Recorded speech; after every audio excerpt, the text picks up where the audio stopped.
What's up? I decided to wash my hair quickly. Sorry to keep you waiting. Yo, yo. What's up, JJ? Andres Ruiz, Asura, Plum Bum. What's up, John? You got a fever still? Damn.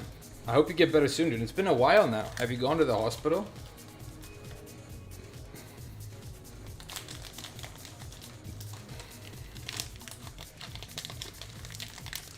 What's up, Slasher and Mizzy? You like the baseball cap? Hey, thanks, man. I bought this hat the first day I ever got max rank in Tekken 7 because my old hat got destroyed. And I went to buy a hat and I found a hat that said Persistence on it. And I knew it was the first day I would, shoot for max rank. So I bought a hat that said Persistence and it worked. What's up, Ultra Instinct Josie? Alvaro, aka Akai Mononofu. Do we have good news today? Okay, here's what happened, right? You didn't know I had hair? Of course I have hair. I have great hair, dude. You jelly? Okay, so as you guys remember, I wasn't exactly in the best mood during yesterday's stream, right? And let's remove these. The reason was basically that there we go. The reason was basically this. I mean, a lot of things were stressing me out. I'd been working a lot, but I knew that today I'd been contacted by immigration services and told that there was something wrong with my girlfriend's visa application. And it's a process that's been going on for over a year right now. And I was really, really worried that I was going to go to... Hey, thanks, Ricardo. That I was going to go there and find out some... Want to start out your session practicing against Azu? Yeah, RTQ, let's do it. You and me, you can teach me some Azu. That's actually a good idea. So, I basically didn't want to go to bed because I was scared I had to go and do something very, very scary in the morning. So I didn't get a lot of sleep. I woke up and I went to immigration. And by the time I get there, even though I was there early, I had to sit in line with my number and wait for over 2 hours before I got called to the counter. And I go up and I'm like, oh God, what is this going to be? Potentially if there's an error, it could add another year to this process, right? And then she basically told me that they have been trying to get a hold of us for the last month to tell us that the application has actually been successful and moved on to the next step. It's not done yet, but she has been called now for an interview at the Swedish embassy in Tokyo. And if that goes well, we could potentially be done soon. So even though they told me I had to go in because something was wrong, they actually had good news for me. And it blew my mind. I couldn't imagine it, So it was like the best feeling ever after sitting in that place for hours, So,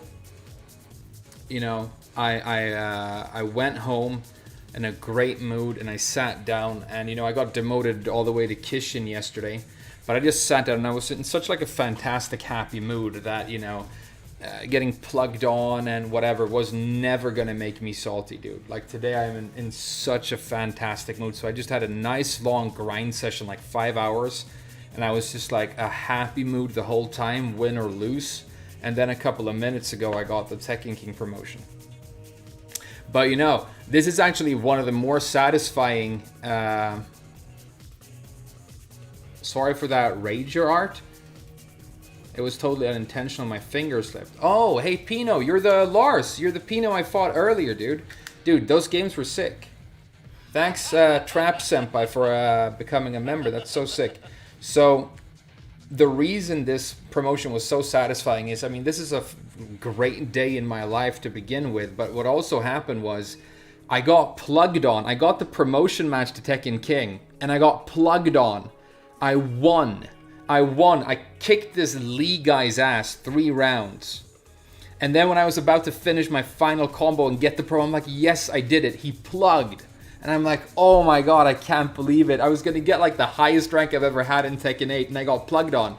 So I go back to the lobby, and I get a new match, and it's against a Nina who has a messed up name. Like the letters are just, lines.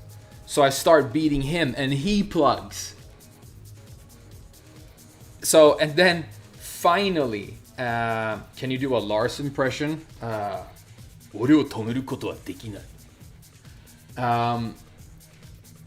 And then I started losing points, and I fought. You guys remember that super sick Elisa that I fought? It was called Grand Stroke.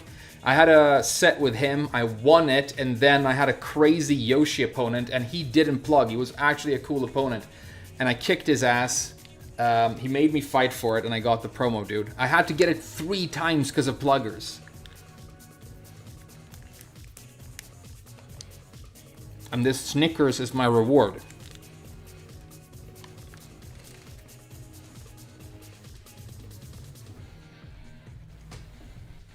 You guys like the impression?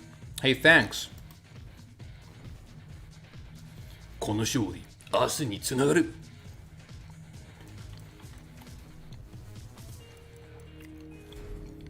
Artsecue, are you and I friends on Tekken?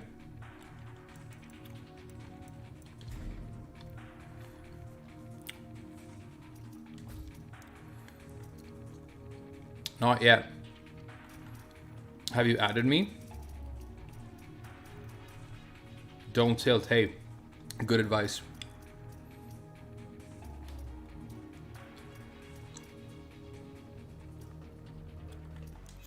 Do you want to add me so we can play?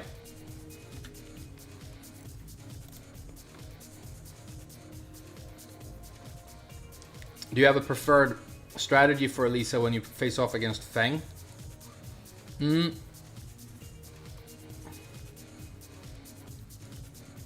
Against Feng, if you voiced Lars, would you speak both Japanese and Swedish? Why not? We could do both. Oh, you made a room. Frame Whisper room. Frame W. Okay, so I search for the room, do I?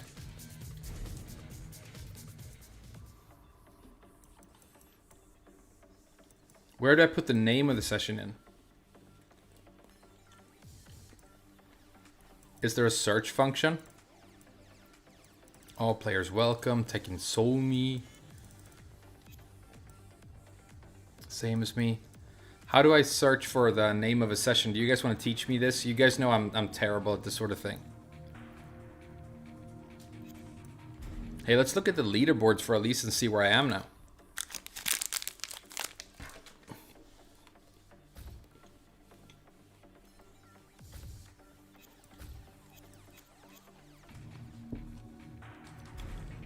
How do I filter this?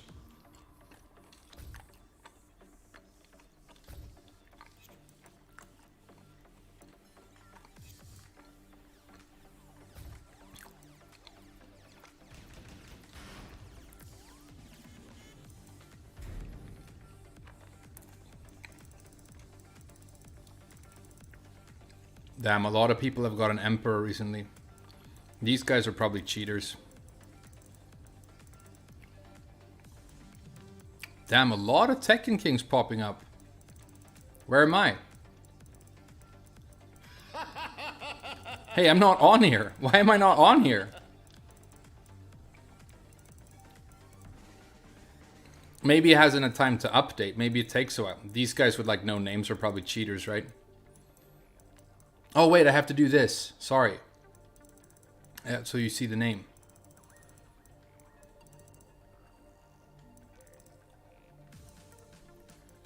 I'm still not on here. Oh, there I am.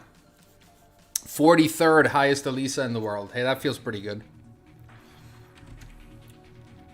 Hey, thanks some of y'all. Thanks for becoming a member. Damn, you guys are hella generous. Maybe accept my request in Steam. Okay. It says you're 43 on the bottom. Okay, I didn't know that. Not even top 100. Do you mean players in the world? That would be pretty impressive, dude. Oh, I have a bunch of friend requests I have to accept. ArtCQ, Futret, JZR, Hex. Alright, so I've accepted it now. What do we do now, dude? How's up, Martin?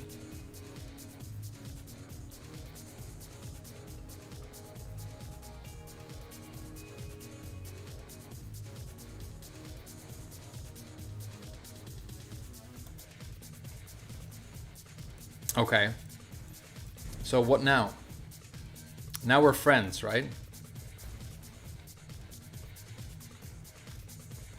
Steam friends. No friends to display. I have Steam friends. Man, it's so hard to navigate these menus. I don't understand them at all.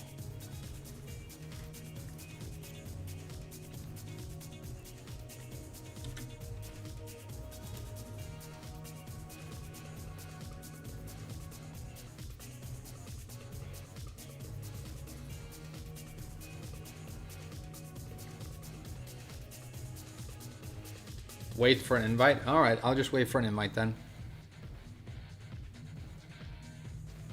What happens when I get invited? Does the game tell me? Hey, what's up with you guys? What are you doing? Not in the game. Yeah, I accepted your friend request in Steam. I did. I accepted it, dude. We're friends in Steam now.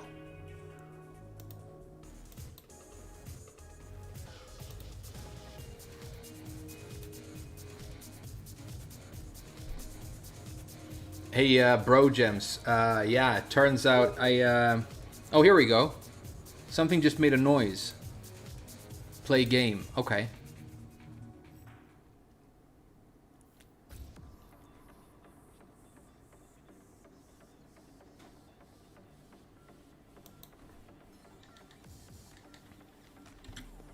Alright, ArtCQ. Do you want to do first to 5?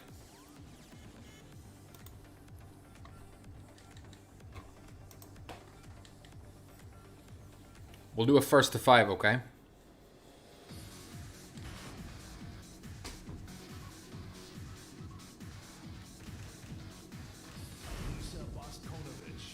Bosk Onovich.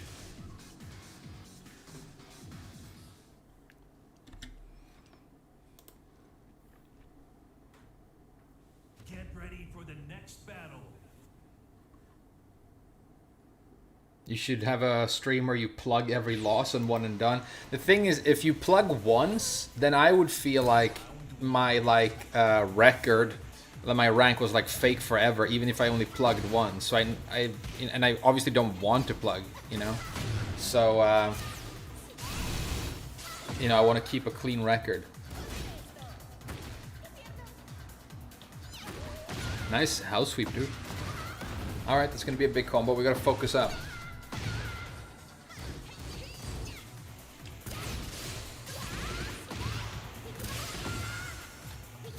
Nice, Sue.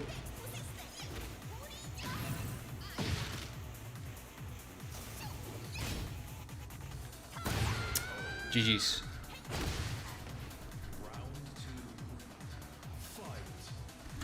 You got lucky because a guy plugged on you and you still got the promotion. No, that's not what happened. I got plugged on and I didn't get the promotion. And then another guy plugged on me and I didn't get the promotion. And then the final guy, the third guy, or the third promotion match I had, the guy didn't plug and I got the promotion.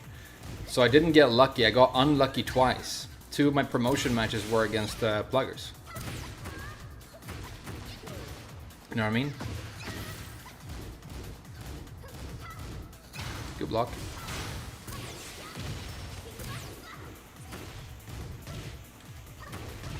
Hey.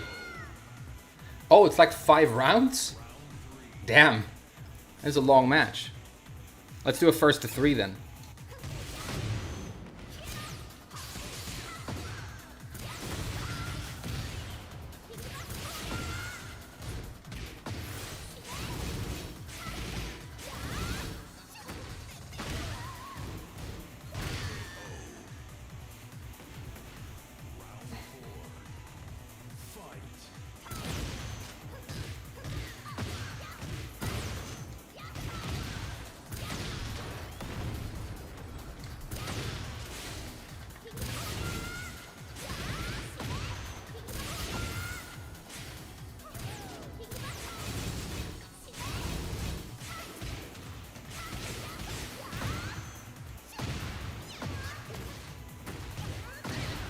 Nice, he's gonna get a lot of white health back here.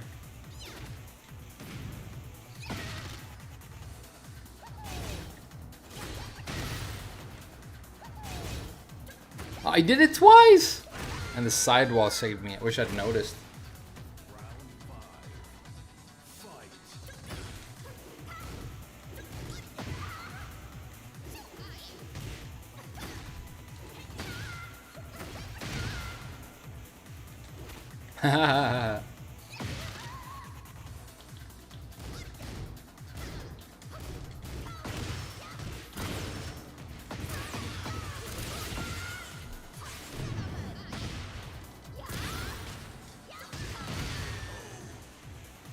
Let me turn my heating off.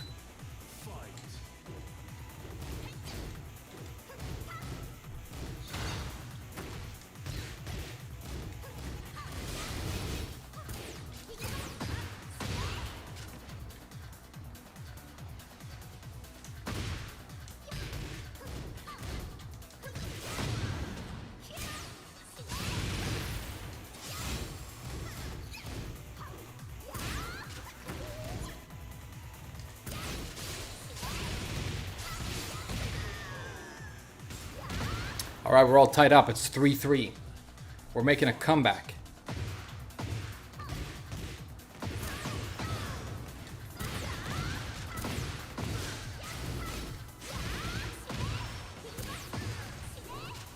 Shouldn't have finished it.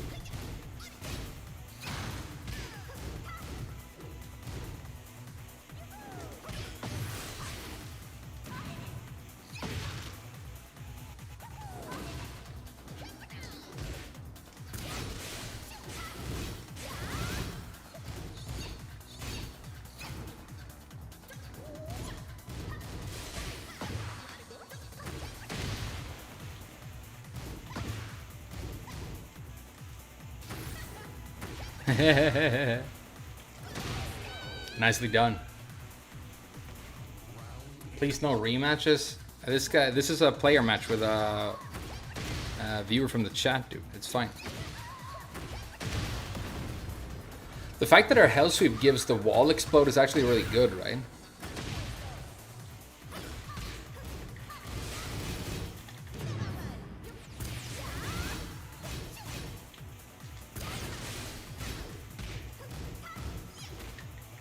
I gotta start breaking throws, I really do. GG's. We'll do one more of these because they're hella long, dude. But we'll do one more of these. I will downplay Jhin until I rest in my grave. That's fine. Down 2-3 is duckable. Well, that's the thing, RCQ. I don't know what down 2-3 is. I don't know what down 2-3 is. I don't know what it is. I guess I can guess by looking at the limbs which one it is. Is it that? Okay. I get it.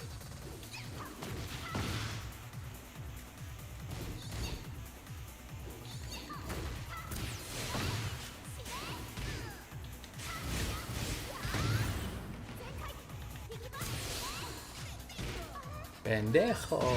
That can be low parry. Did you guys know that?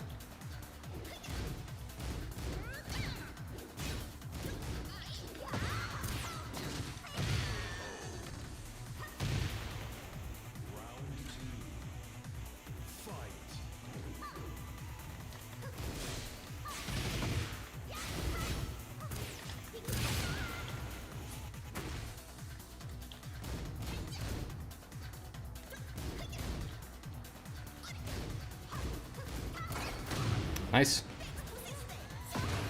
Ooh. I had my heating on for way too long. It's way too hot in here now.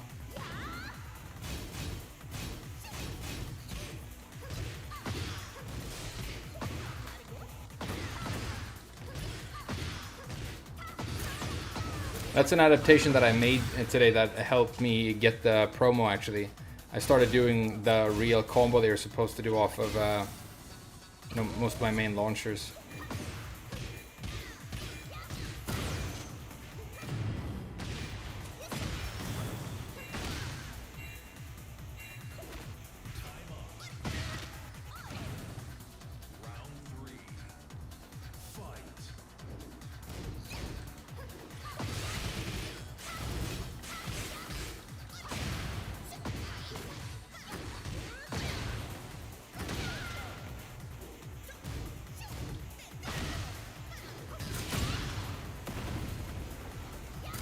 Oh no, wrong combo, sorry. Good trade, that's good damage for me. Just lows. Only lows.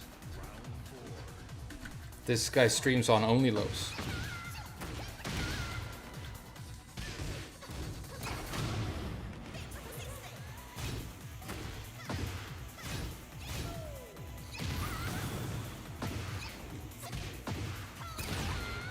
Is that armor move a high? Because it's very abusable. It might be like the only armor move that's as good as Elisa's, but it's like kind of the same thing, right? It's like a high. Oh no, that's the wrong combo. That thing, is that a high?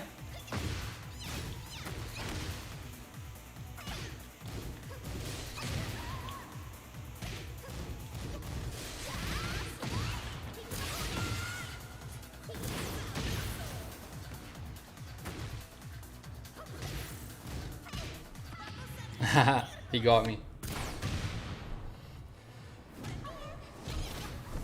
We might experience the Butlerian Jihad in our lifetime. We might, but we're not an intergalactic civilization yet, so it won't be as, you know, massive as that. I mean, I think we should already have the rule that, you know, we don't make machines in the likeness of a human mind. I think AI should be illegal. Actual AI, you know? What we have now is just like, you know, not that.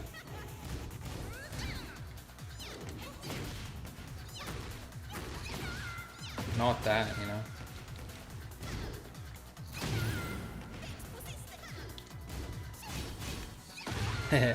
Keep thinking he's gonna do a low.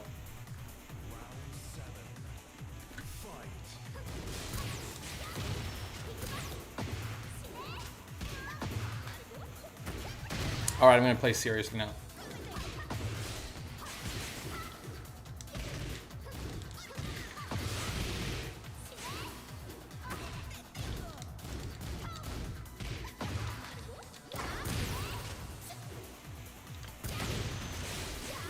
Oh no, that's bad.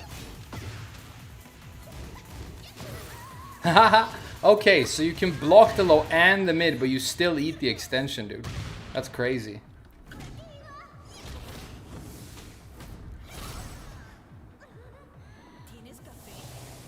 They say we will have AGI in 7 months. Yeah, of course. Yeah, there's an AI arms race. I think that's the whole point. Like, the reason I have, like, just completely accepted the fact that it's gonna happen and it's gonna end us is the fact that I like the stage. I couldn't stand the music, though. I don't know, because that's the character select screen music from Tekken 6, and it's, you know, doom da doom ba doo ba doo ba doo. It's just that, and it becomes like a very repetitive for like a stage song. So I guess I should change only that song. Yeah, but the thing is, you call it an arms race or whatever. The thing is, like, the people who are creating the AI, the people who are very, like, intelligent and talented, they are obviously not in charge of the funding or the planning of these products. They're just trying to come up with this, like, amazing thing that only they can make, right? And make these advancements. Maybe they're even just trying to make money. And then the people who are driving all of that development are corporate entities that are out to, you know, bring a new, more advanced product to market before everybody else. So there's no responsibility involved in the entire process. It's people who are probably, like, not invested in the ethics of AI being pushed and funded and employed by people who have no moral conscience when it comes to this whatsoever, because it's just about the cash for them. And that is the, I think that is, like, the major, really, really worrying issue, right?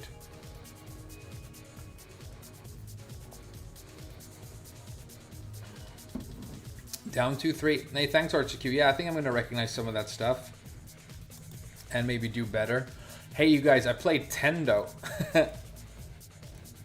I played Tendo today. It was super hype. Do you guys want to see the promo match?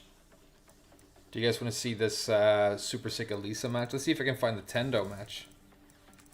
Like, I played a lot today. But I was in a very good mood the whole time.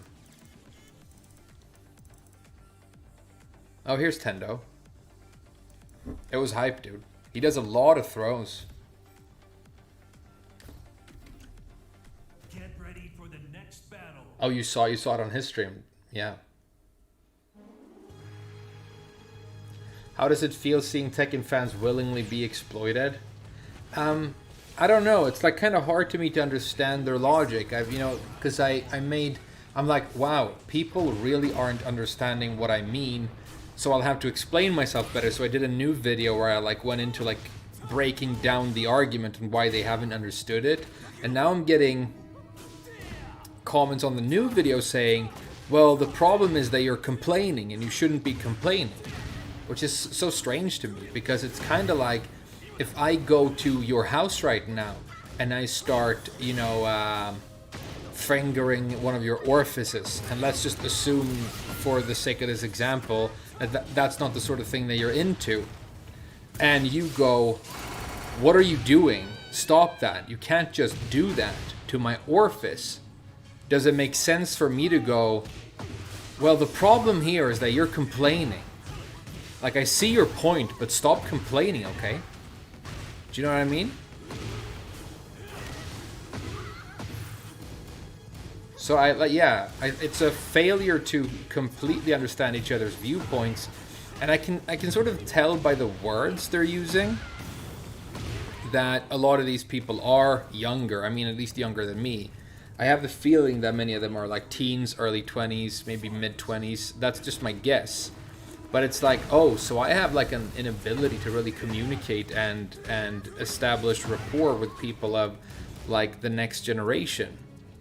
And the reason that's kind of sad to me is, okay, so like at my work now, I had an interview with a new person yesterday who we're considering hiring. So, she came recommended. I got her CV. It looked good. So I asked her to come for an interview. And it was so refreshing because I really think it went well. I really am interested in her. But it was kind of like the first time I've interviewed or talked to like a really young person, like to me, like somebody who's like around their 20s, around there, and felt like we're part of the same species in a way. Like I find it very, very difficult to communicate and like understand them. And I've struggled to make myself understood with them as well. And I think that's very tragic, and maybe that is, because you have this entire generation of young people now who have grown up in the social media sphere. Like dating to them is, Tinder. Pleasuring yourself in your room is like an OnlyFans thing. Food is something that you order from like Uber and they drive it to your house. And it's all this stuff, and it's like maybe it's shaped a generation of people that I'm like always going to struggle to communicate with.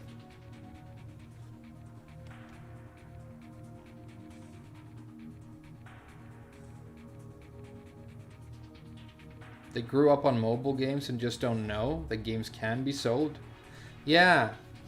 But I mean, there are so many good examples of that still being... I mean, people like to bring up Baldur's Gate. I haven't played that myself.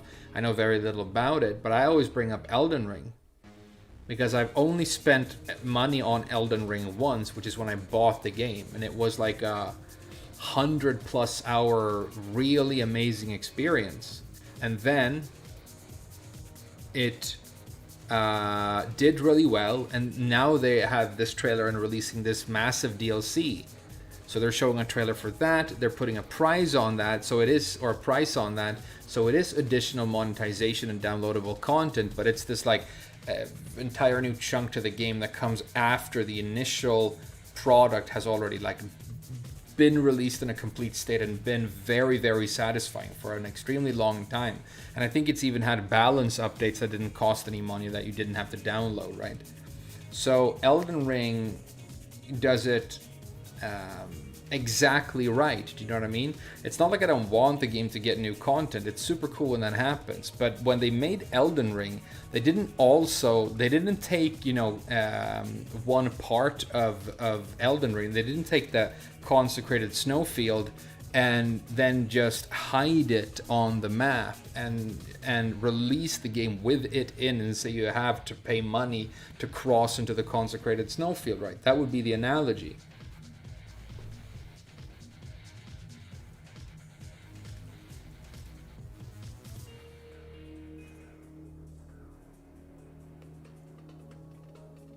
Made sure to stream after rank. Yeah, but it was a really good session. I am going to play some rank now, but I got kind of inspired playing and watching Tendo. He's doing really well. His Lars is really good. So I'm thinking I'm going to be playing some Lars today. And I'll leave Elisa at King for now, and we'll see when we climb higher with her. But I want a strong sub character, and Zafian is a little bit too weak.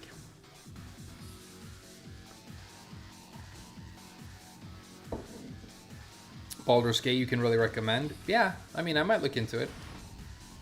Get ready for the next battle.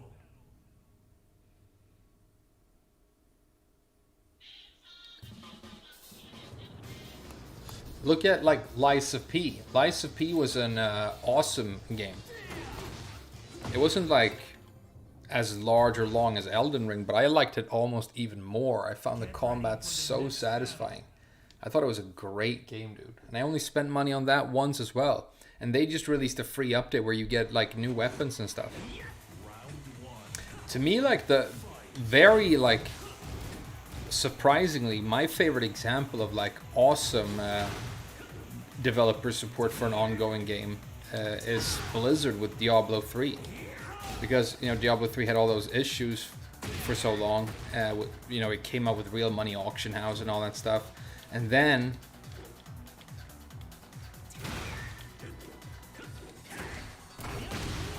in late Diablo 3, we just like every 3 months have a completely new season with balance updates and sets and everything. And it was just a free update to keep the community going. And not only did they release that, and it was really awesome, it also they also really listened to community feedback in a serious way, which was so awesome, right?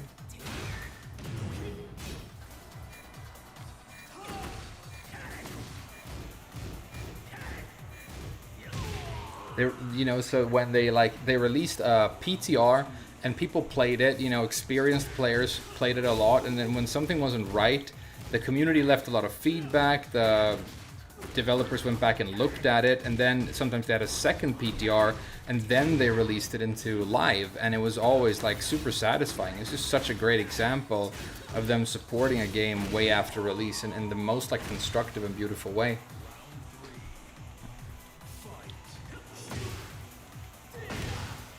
But it's weird that that's Blizzard doing that, you know?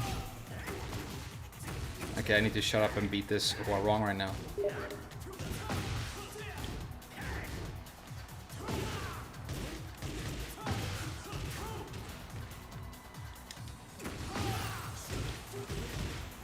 Oh, I needed to do the spin to get a real combo right there.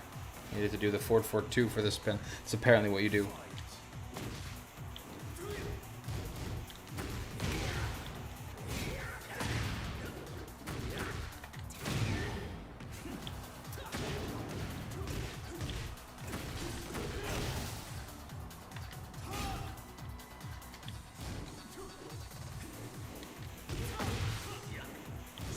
Good block. That's death.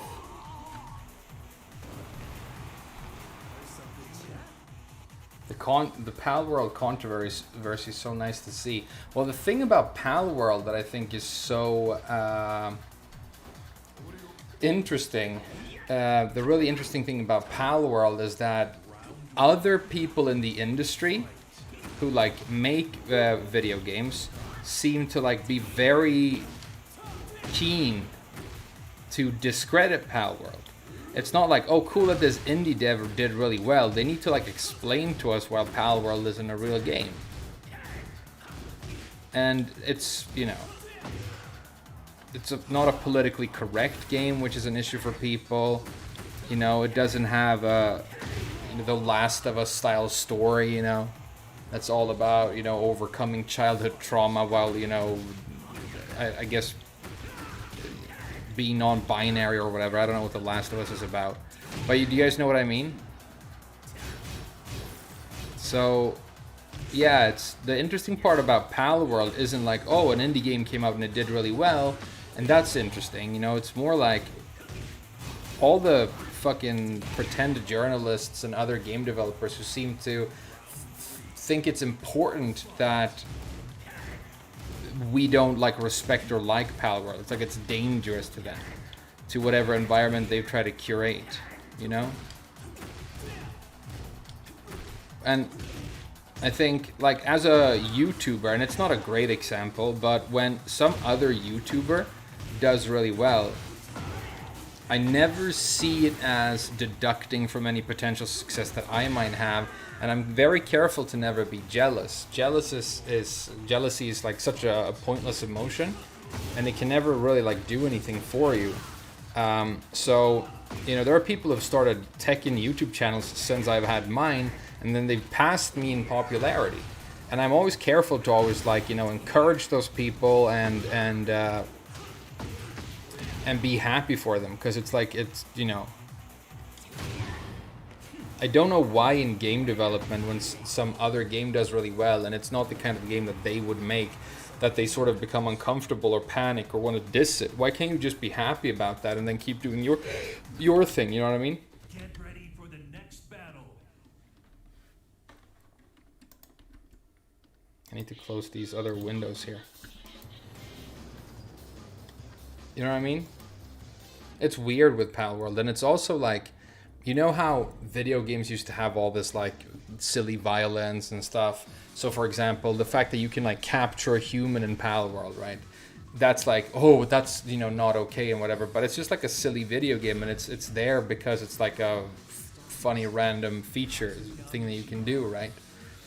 I miss that sort of whimsical silliness about video game development as well. Get ready for the next battle. It you know, the industry seems to take itself very, very seriously right now. I personally don't consider video game a higher art form. I'm on the fence on whether or not I think video games can be considered art at all. And that might be controversial. I mean, I love video games. I play them almost every day, you know. They're important to me. They're a big part of my life. But, you know, I don't go to video games to experience a great story, for example, you know. I'm mainly interested in like the feel and the vibe and the atmosphere and then the gameplay. That's what I'm there for, you know. So those types of games that you see a lot now that are all about like, you know, the God of War thing, where like playing the old God of War games, they were like violent and silly and melodramatic, and it was do do do do do do do do do. And then I watched these new Viking God of Wars, and even though like obviously they look beautiful, it's like him, you know, like trying to like establish some sort of relationship with his child, and the mother is dead, and then there's like another mother and her son is dead, and everybody's, I mean, and it's like, if you wanted to tell an awesome story like that, I think maybe, you know, write a book or something. I mean, maybe I'm wrong. People like stories in video games. It's never been my thing. I mean, that's not true. It has been my thing when I was a child. I really liked like JRPGs when I was like, you know, a teenager. And I used to think that like the story in like Tales of Symphonia for the GameCube was like really good. I'm like, oh wow, they have to get to the, because it's in a Japanese RPG, there's always a world tree or something that you have to get to, and then there's crystals, you know, and that's like the story. And I'm like, oh damn, this is sick, but not really anymore.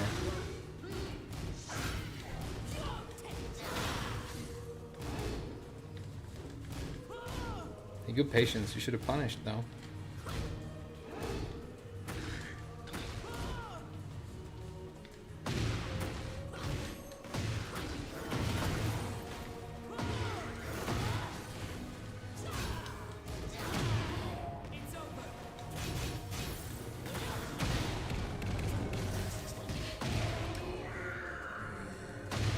You can use the medium to tell cool stories. Yeah, I know you can, and it's like cool when something unexpected happens. You can do horror games where you get really invested in the atmosphere and it's scary. And JRPGs, like you say in the chat, are cozy. They have great music, and you walk into the little town, and you know, and then you're like, oh, I'm gonna like level up this character and use this axe, and it's like, nice, you know, I get it, I totally get it, but that whole thing where the game is like, you know, a video game first and a, you know, story vehicle second or third or fourth or fifth or 10th or not at all, you know, I kind of miss that. And I think maybe, you know, we still have games that don't have all these like modern monetization problems that, you know, still feel like video games, but most of them seem to be coming out of Japan, and I think that is because, as somebody who lived there for a long time, like, something that is definitely true about Japan is that they are always culturally very behind the times if you compare to America and Europe, right? So like, sexual discrimination against women is a huge problem in Japan. And you might say, well, it's a huge problem in the US and Europe as well, and, you know, sure, but not to the same extent at all, you know. Depending on the country or whatever, you know. That's generalizing, obviously, but you know what I mean? They still use fax machines for all kinds of things in Japan. Like, fax machines are like an essential part of society over there. There is no such thing as paternal leave for men, for fathers. You know, all the women are expected to become housewives. So like, culturally, they're sort of behind the times. And I think maybe that carries over into the video game industry as well, and all of these like modern, what I consider to be problematic trends when it comes to monetization, or like, you know, games that have politically incorrect stories being attacked, and video game journalists basically writing on games as a vehicle for a political agenda and all the rest of that. But I think it's going to appear there as well. It's starting to happen now, and that's kind of sad.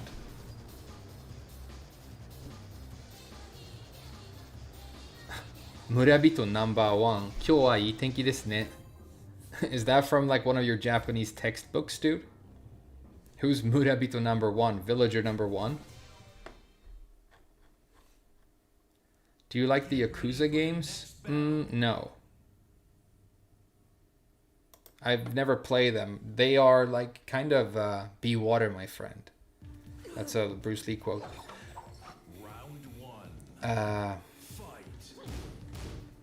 You put water in a kettle, it becomes the kettle. Water can flow and it can crash. Be water, my friend. I think that's the quote.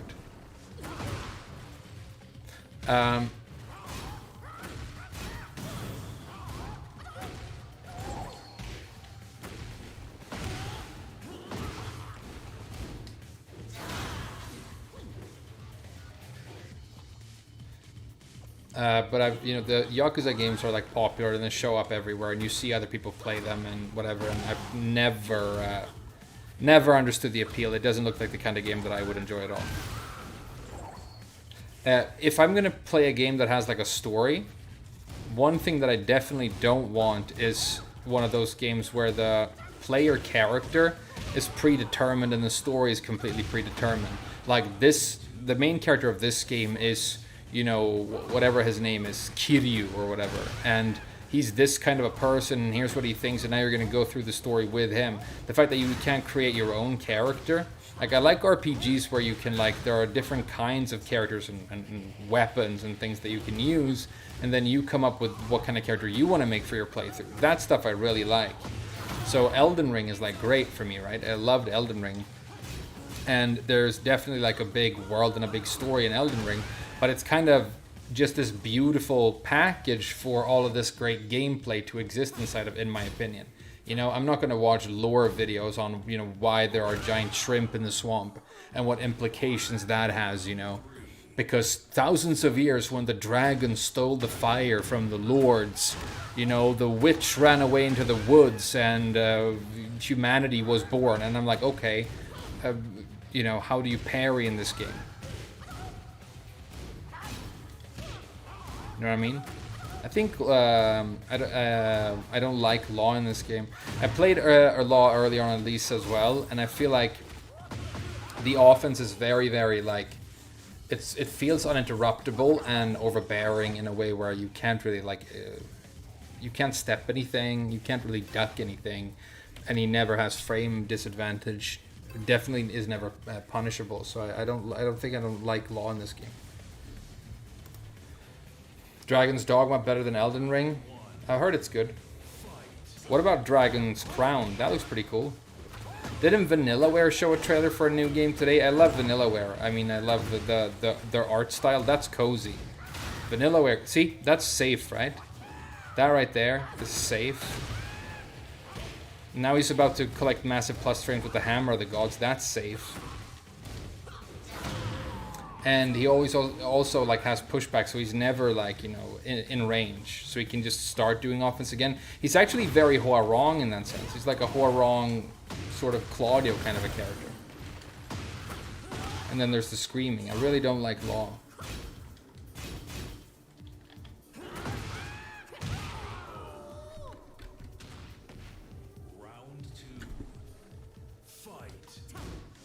But we should start playing some other games. I'm going to do a new Elden Ring playthrough, but I wanted to wait for the DLC. Now it turns out that the DLC is like months and months from now, which is kind of sad.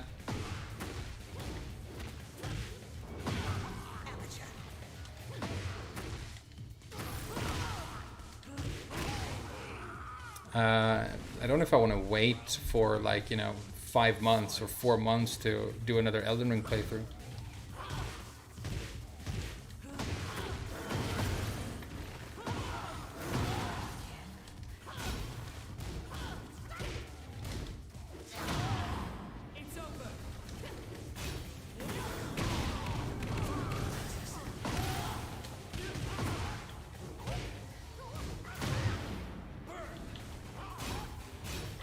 See, he's always safe, or in mid, and he's always plus, and he's always got pushback. He's like if you have this like hyper aggressive character with hyper high damage, right? Who's also built on getting away with stuff like, you know, he's got reversals, and he's got armor moves and parries and crush moves, right? He has to be really high risk. Otherwise, you know, what's up with this design, you know what I mean? But I feel like Law is amazingly low risk, like 0 risk pretty much. He's like so safe. I think it might not be healthy for a character this safe to be, you know, this offensively powerful. Yakuza Infinite Wealth had a new game plus behind a paywall. Damn. Get ready for the next battle. I played Dark Souls 1 for the first time. Made a badass lightning build. See, there you go. Risk doesn't exist in Tekken 8's frame data unless it's Yoshi. Victor has an unbreakable throw. Yeah, Dill. Victor is bugged right now to where his throws become unbreakable. And I don't know exactly how or when, but yeah, that's a real thing. Which is crazy. And they haven't patched it. I mean, it feels like the kind of thing that is so important that you would like emergency hotfix at day 1 or as soon as you noticed it, but I think they're busy, you know, putting shirts in the store. Get ready for the next battle. Silent Hill 2 had a great story, overrated at times, but still amazing. Yeah, that's the kind of game where I think I might enjoy the story a little bit, because it's like intertwined with, it's like filled with symbolism, right? And like the story is like the enemies you fight are like, you know, it's symbolism, and it's woven into the gameplay. That's the kind of stuff I really like. I think that should be the case. That's the kind of story I actually really do like, because if I just come up with a cool enemy design and I throw that in the game, and then I come up with another cool enemy design and I throw that in the game, if they don't exist in the context of a world that feels lived in, if there isn't a reason both of those enemy types are in this same game, you know, then it feels less authentic. So even though I'm not like reading the lore and, you know, jumping on the wiki, I'm still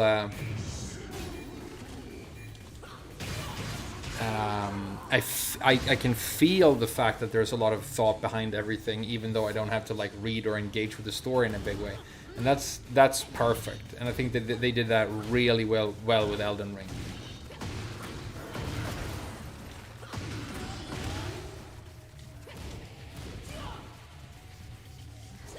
Really quite well actually, because I kind of understood that there were, there's a tree, there was a queen, she broke the ring, and now all these demigods are going berserk, and the world is all messed up because of it. And you sort of like you piece it together enough of it without having to like watch 2-hour-long lore YouTube videos to like really feel immersed in that world. I think that's the perfect way to do it for me. Some people like to play games like Detroit Become Human, where I mean I don't even know if that game has gameplay. It's almost like a visual novel in a way.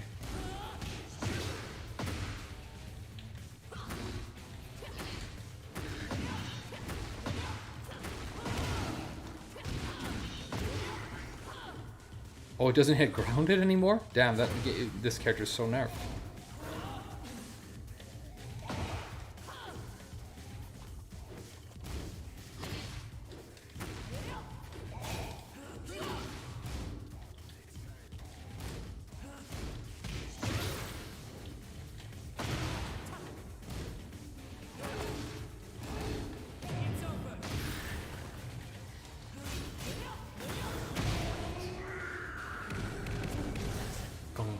Go.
Okay, good for you. Rainbow drop, yeah, break that.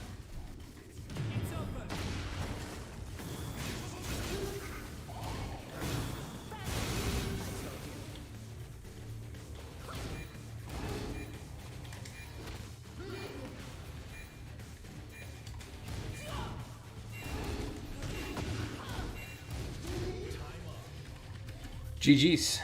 Slow comeback. I love Telltale games. Hey, do you really? I heard they're really good. Like, people really like the Telltale games. I've never tried them. But they're like point-and-click games, right? That was a good match, by the way. I like Mr. Guardwell. I've played him before. He has the Tekken 3 Yoshi custom, and he plays very like defensive, slow Yoshi, which is cool. Kind of a rare thing to see,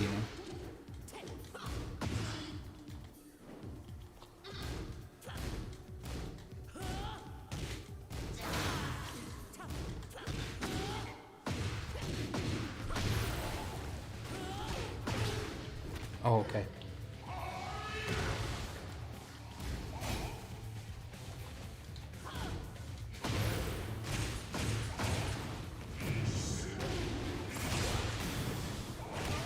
It's guaranteed, probably.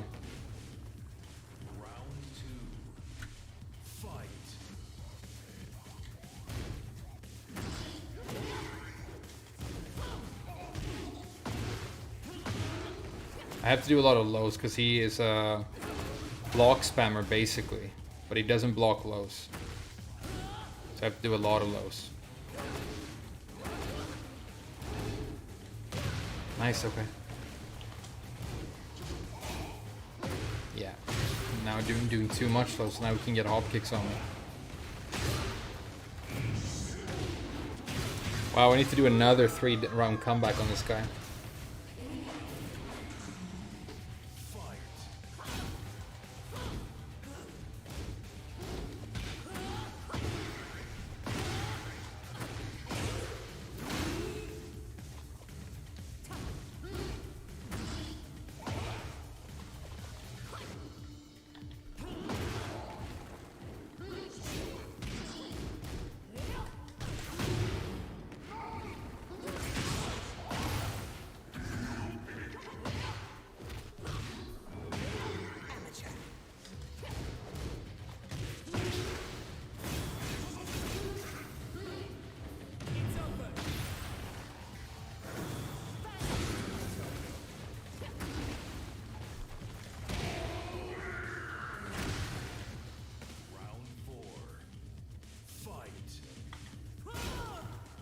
I am interested to see if I can do this. Doesn't feel very realistic, but you know, we'll try.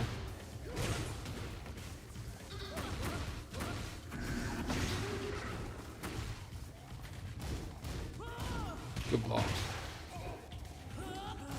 Yeah, he's just gonna block. Oh, he didn't block. That's interesting.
Did it.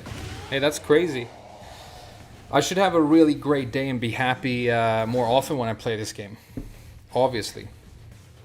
Good games, Mr. Gardwell. You are very good at blocking. Get ready for the next battle.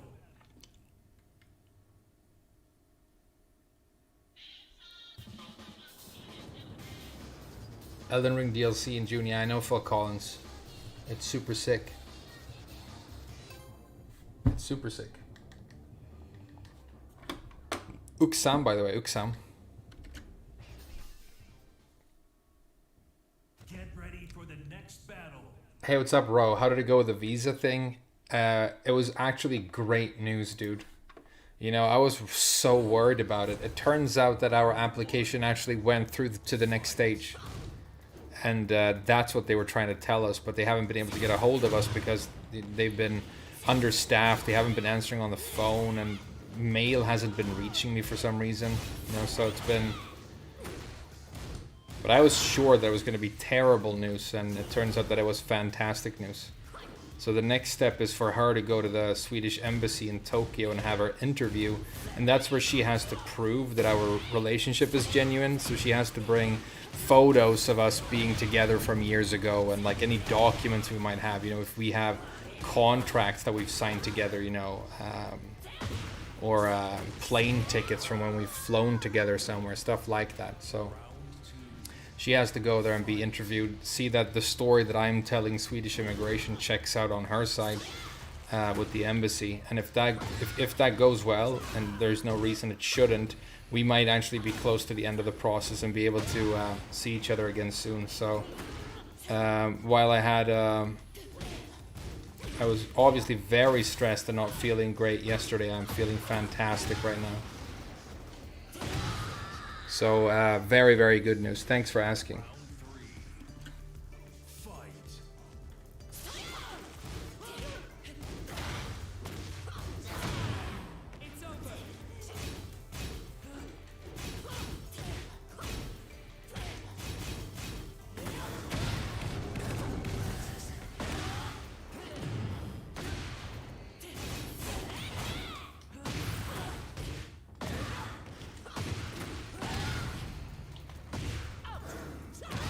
Uksam.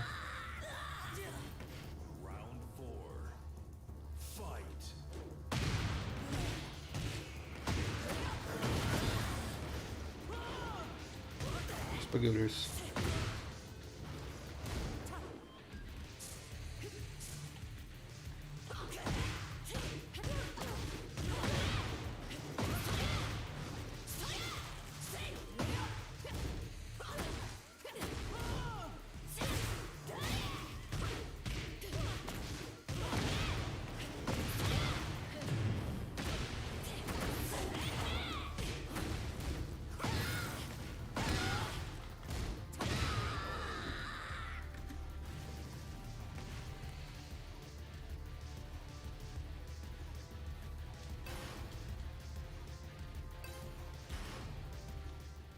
Get ready for the next battle. Tekken is trash. Yeah, well, today I've decided not to say that.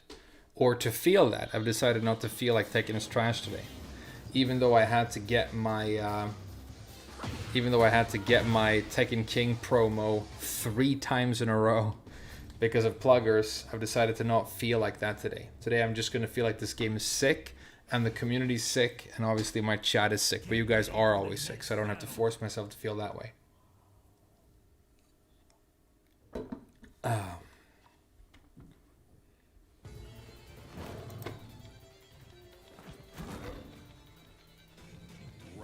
1. Fight.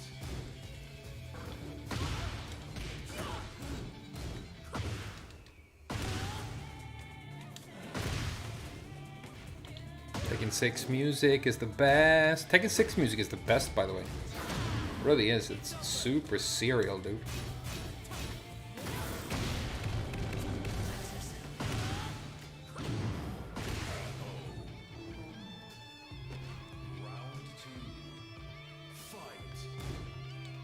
Remember I said yesterday, somebody asked me what's a high rank in Tekken these days?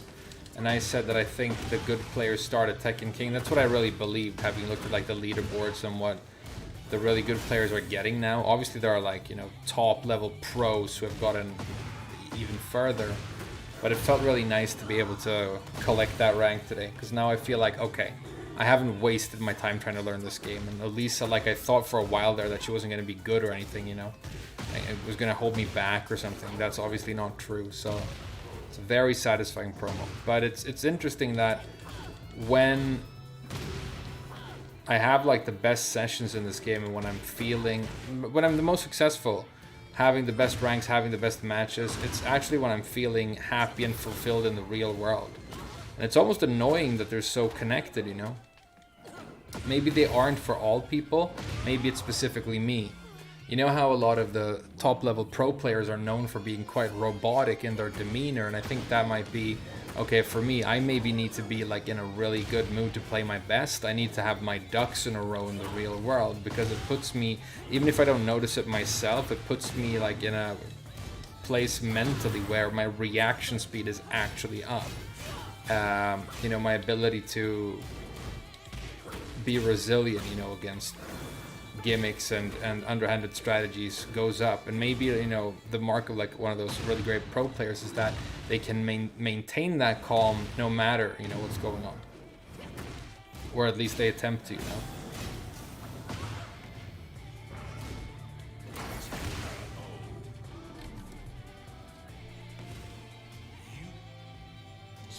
Streets of Rage 4 is a really good PvE. Yeah, I've actually looked into Streets of Rage 4. I was gonna buy it because I like beat 'em ups when they're fun. I love beat 'em ups. I used to play Golden Axe, you know, on the Sega. That was a sick beat 'em up game, dude. I loved Golden Axe. And side scrolls. I felt like I want to play like a really good side scroller, like some sort of like, you know, large world where you.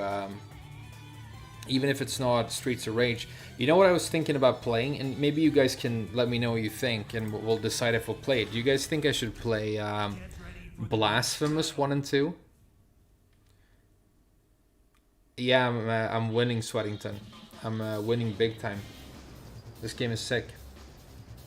This game is sick. Hey, let's just... I've decided. This game has huge problems, but it's sick, dude. This game's sick.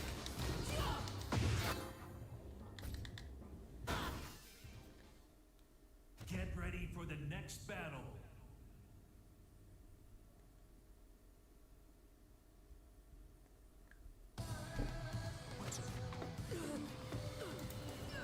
Metal Slug, yeah, Metal Slug are sick games, dude.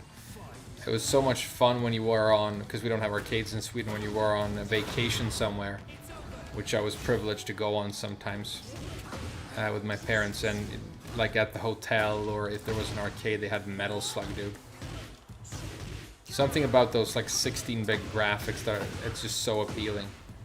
Maybe because I grew up with them, like 16-bit was like my bread and butter, dude.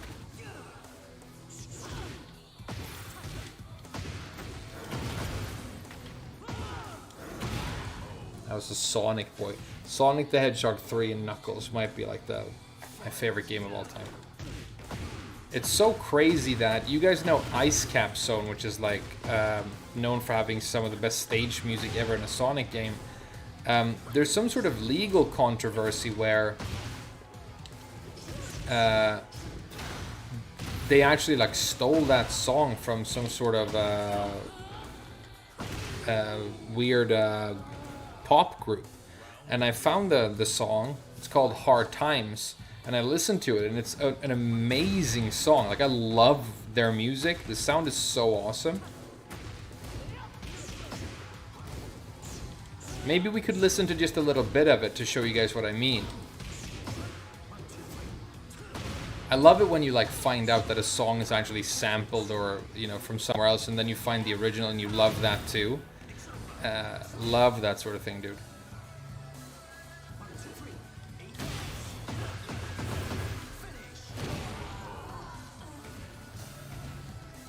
Have I ever tried For Honor? Yeah, I loved For Honor, dude. Damn, I loved For Honor. It was so good.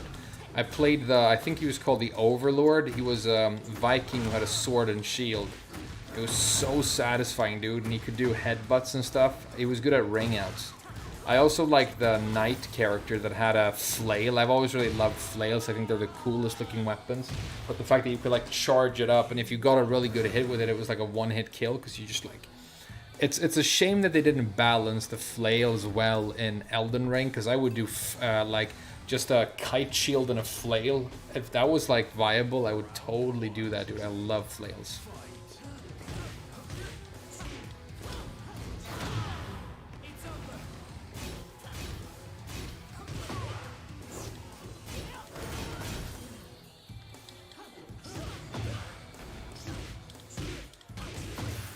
Lost the heat. That's bad. Let's not damage ourselves anymore here. We need all the health we can get.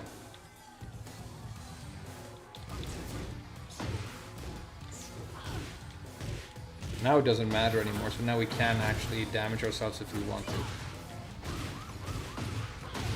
Uxam! Hey, I'm playing well. How about that? Imagine that. Staying calm is the sickest thing ever.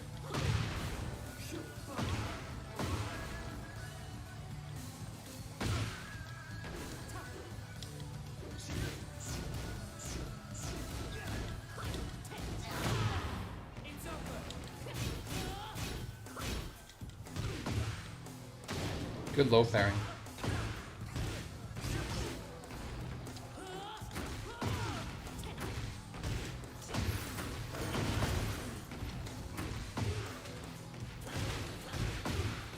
Uxam! Uxam.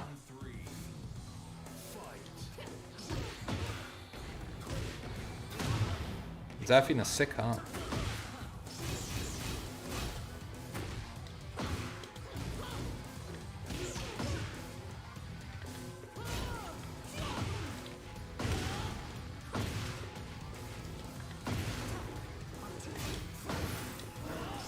Ah, he got me. That's Warlord, yeah. Warlord was so sick. What do you find appealing about Zafina? Well, I've always liked like witches and like dark priestesses and the occult. That's like a favorite thing of mine. I used to like, you know, read stories about witch hunts and black magic and vampires and stuff. So if there's like the whole witch doctor thing and that aesthetic, you know, vision questing and stuff. So that whole aesthetic has always appealed with me. From a gameplay perspective, I think first of all that she animates very uniquely. There's so much flavor to all of her animations. she's very mobile, so you feel very like light, and then you have these cool stances. The fact that she like like scarecrow stances as a concept. Look at it, how cool it looks.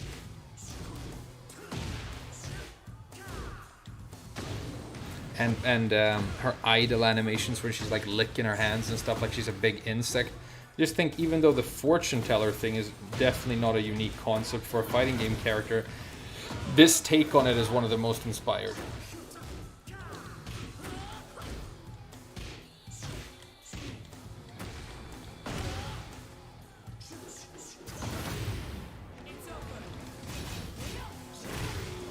GG's.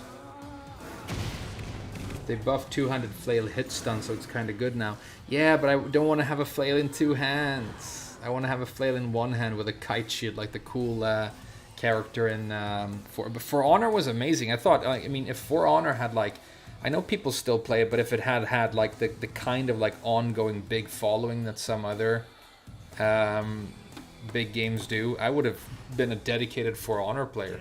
Easy, dude. It was so much fun doing one-on-one duels in that game and get a sick ring out. Okay, I know I have to be careful. I've never listened to popular music on my stream before, and I know that you can get like copyright claimed and stuff, so I guess if I just play a little bit, maybe I'll be safe. As long as I don't care if they demonetize the stream, that's fine. I just don't want to you know, get some sort of copyright strike. So this is from Sonic the Hedgehog 3 and Knuckles. Probably my favorite video game of all time. Listen to this. How good this is for 16-bit video game music, by the way.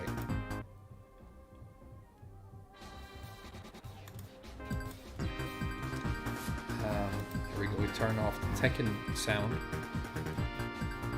And then we turn on... Yeah, dude, listen to this stuff. Is it really loud for you? Or is it...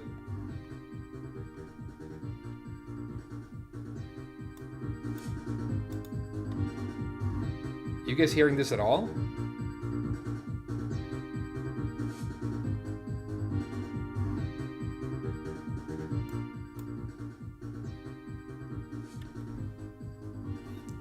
Are you guys hearing it, or is it still silent? Desktop audio is not moving.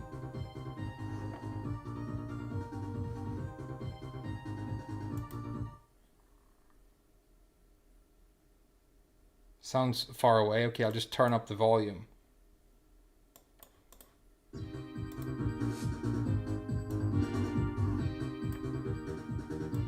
You hear it? Okay, now listen to this song. This is Hard Times by the Jetsons, which is like a song that I found, and it's so good. Listen to this.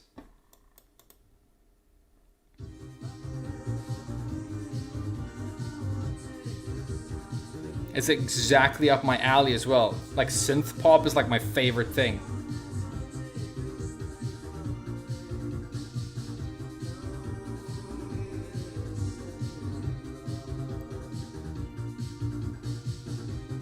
Listen to the chorus. This thing is amazing.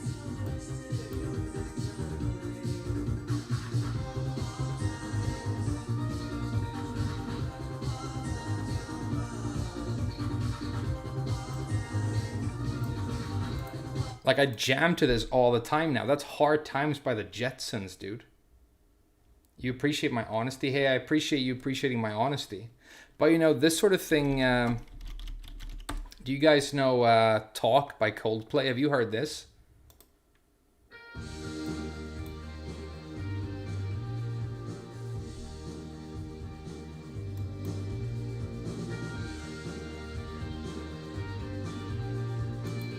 And then you go back to synth pop, right? This is like 30 years earlier by Kraftwerk.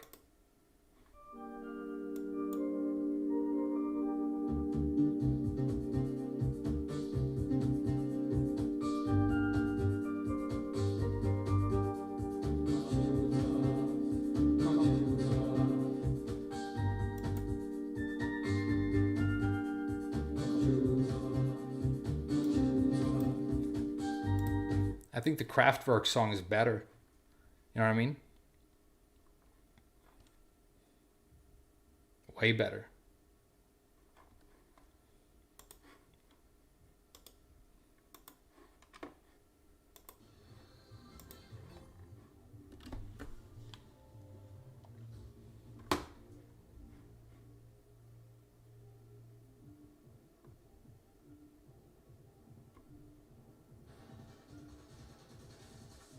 Swedish? No, I'm pretty sure Kraftwerk are German.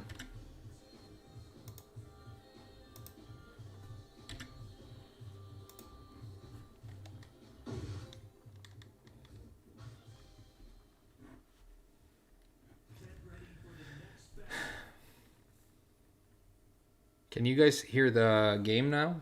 Like desktop audio on my computer is like not lighting up. Yeah, German for sure, dude. Germans pioneer all kinds of music, dude, but definitely like electronica. Oh, damn. He's disconnecting already?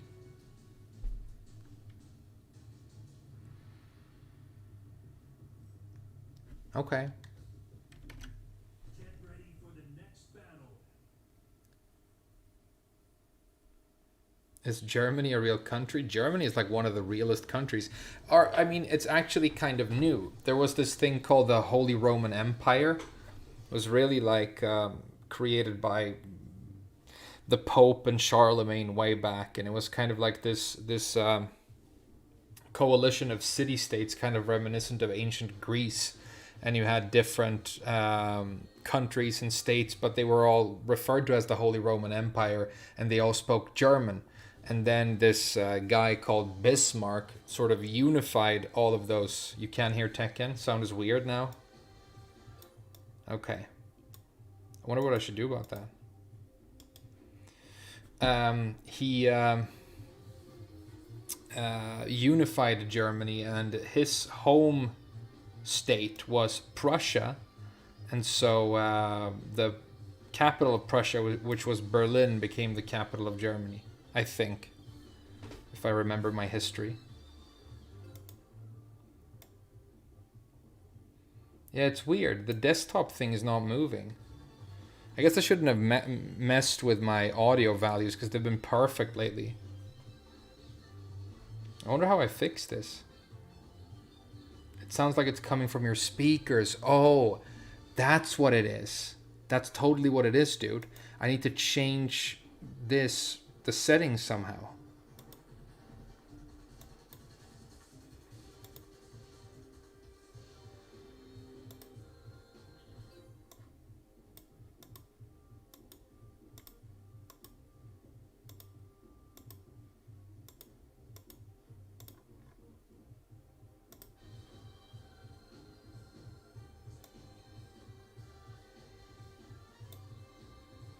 Audio options.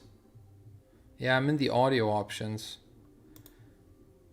The device is set to default, and then I have speakers, I have my microphone, and then I have NVIDIA high definition audio. Damn, I shouldn't have messed with it, huh? And then Germany split into two. Hey, that's true as well. There was an Iron Curtain. Might be a YouTube setting? I don't think so.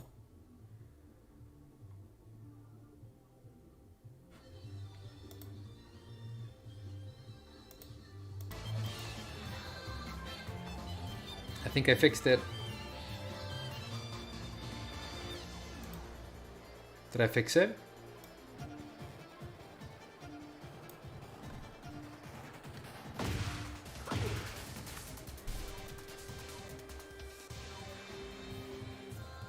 Did I fix it? Can you hear this combo?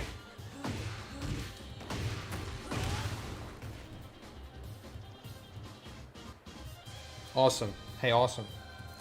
Yeah, you know, I was reading about these spies who used to operate in Germany during the Iron Curtain, and it's really interesting because in East Germany, which was part of the Russian side, you know, the burgeoning Soviet Union at that time, they had all these economic shortages and they didn't have access to toilet paper. And so they would have to use whatever they could come by, you know, documents, paper that they just had lying around offices and stuff when they went to the toilet. And obviously, like, documents like that don't dissolve when you put them in the toilet. They just, you know, clog up the toilet, so you can't you can't flush them. So what they would have to do, these people who used all kinds of like, you know, paper for toilet paper, was to just throw it in trash cans. And they sent spies into East Germany to go through trash cans and find poop covered and piss covered paper in trash bags. And they would have all kinds of secret information on it, you know.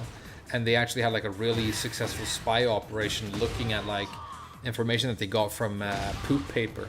That's a true story. It's interesting, right? Like, you think of being a spy as like being James Bond and really glamorous, but The next battle. what is this Feng doing?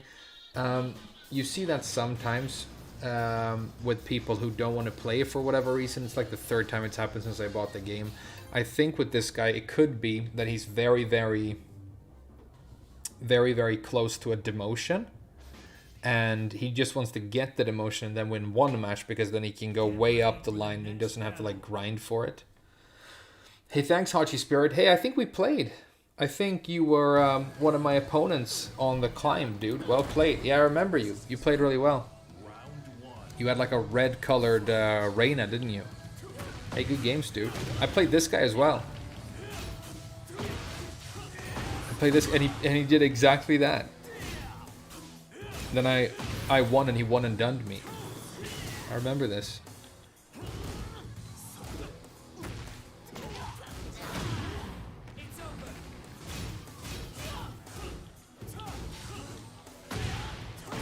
Well played.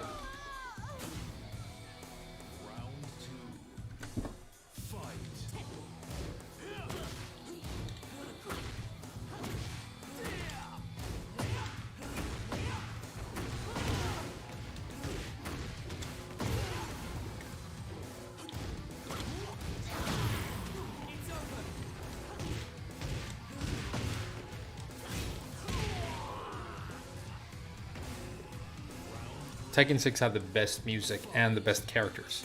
Come on, man. Lars, Elisa, Zafina, Leo, Bob, and Miguel.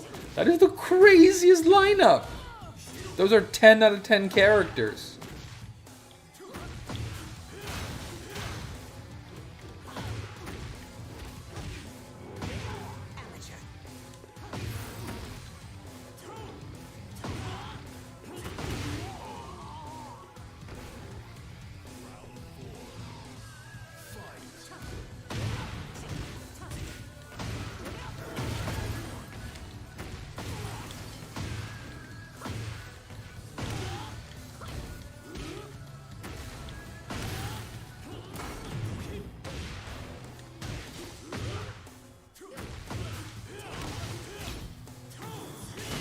Oh no. Oh, that launches? That's cool. Final round. Fight.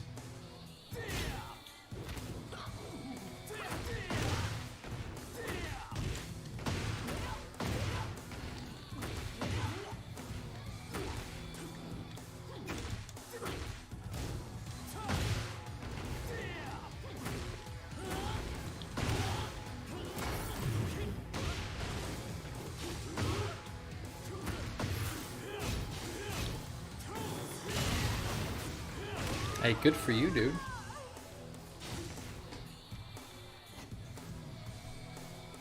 Bob is amazing. Yeah, I know. Bob is amazing.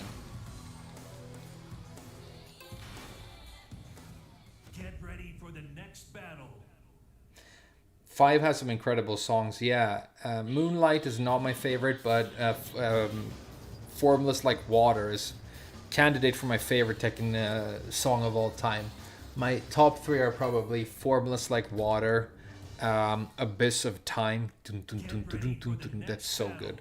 And then maybe there's some Tekken 7 ones that are good. How's the salt mine today, boys? Yeah, I've had a completely salt-free day, and it's gonna continue that way. I had some fantastic news in sort of my private life today, and it's made me feel so good that I could like lose every rank I've ever had in this game, and it's not going to put me in a bad mood today. But because I'm in such a good mood, I'm playing really well, and I'm winning. And I got Tekken King on Elisa, so you know, it's all good in the neighborhood.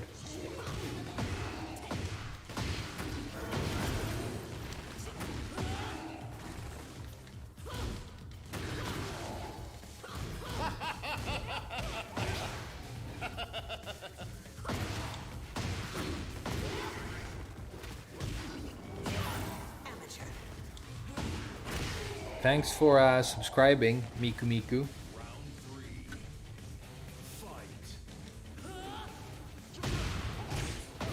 Good punish.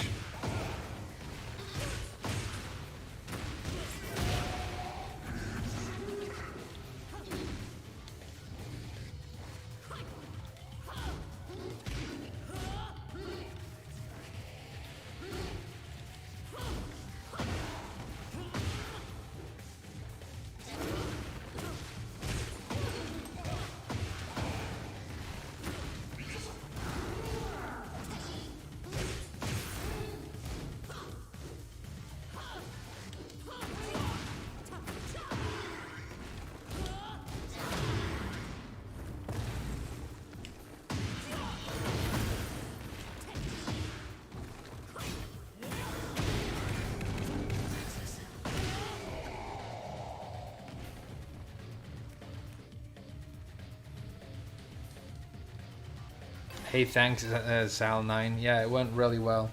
It was basically the best possible news we could have. But you know, you have these different personality traits in psychology, right? And you can use them to sort of categorize the personality of a person.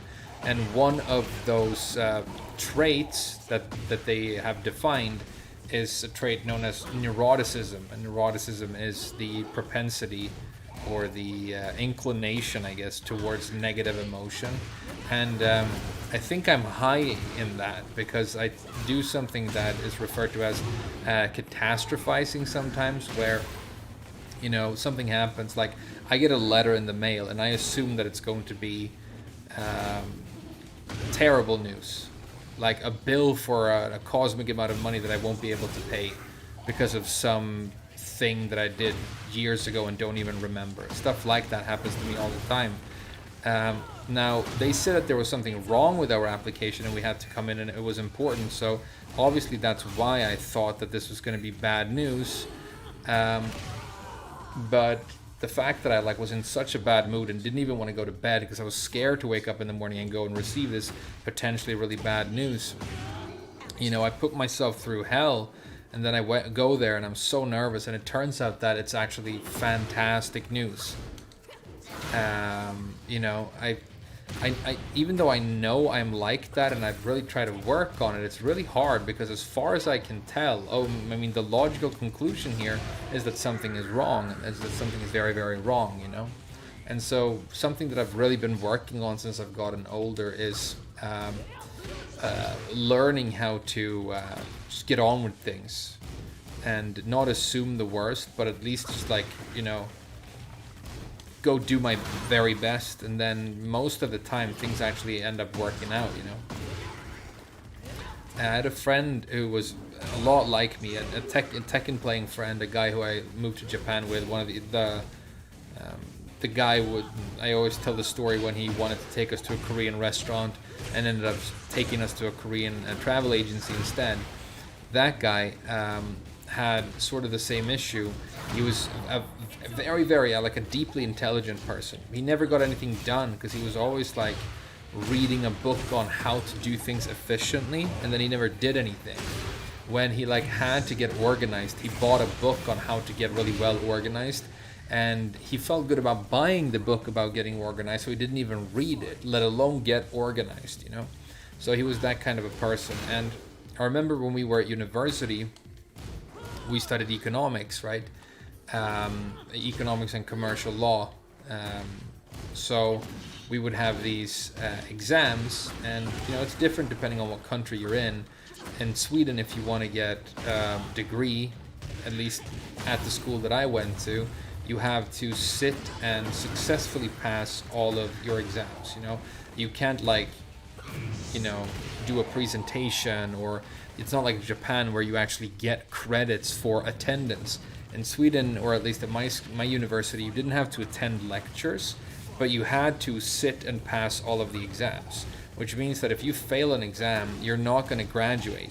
So you then have to do the exam again, but by the time the next exam is happening, or the next opportunity to sit that exam is happening, you are already studying for another really difficult exam. And because it was economics, there was a lot of, I'm not going to call it maths because it wasn't mathematics as such. If you've studied mathematics at university, then it was something very different to what I did. It was more like arithmetic. There was a lot of algebra, very like long pages of equations that you had to do. It would be stuff like a question that I brought up in the past that genuinely was on one of these exams was, so there's been like a gold, prospectors have found this gold vein in a mountain in the Congo, and you now have to, and it had all this information about what the costs were going to be of building the infrastructure of like extracting this gold, and what prices you would be able to sell it for to market over how many years, and you had to calculate like the value of this business investment of going to that country and building a gold mine there. And you had to use these very specific formulas that we had studied, and it would be like 4 pages of equations by the end of it. Now the thing with this, Justin Timberlake, exactly, Justin Timberlake, that's exactly what we called him. Justin, which isn't his name, but it's funny, so we'll call him that. His thing was that he also had this propensity for negative emotion, and he felt like, I'm not going to pass this exam because it's just way too difficult, right? And so, and I was the same way, like I haven't studied enough, this is going to be so hard, oh my god.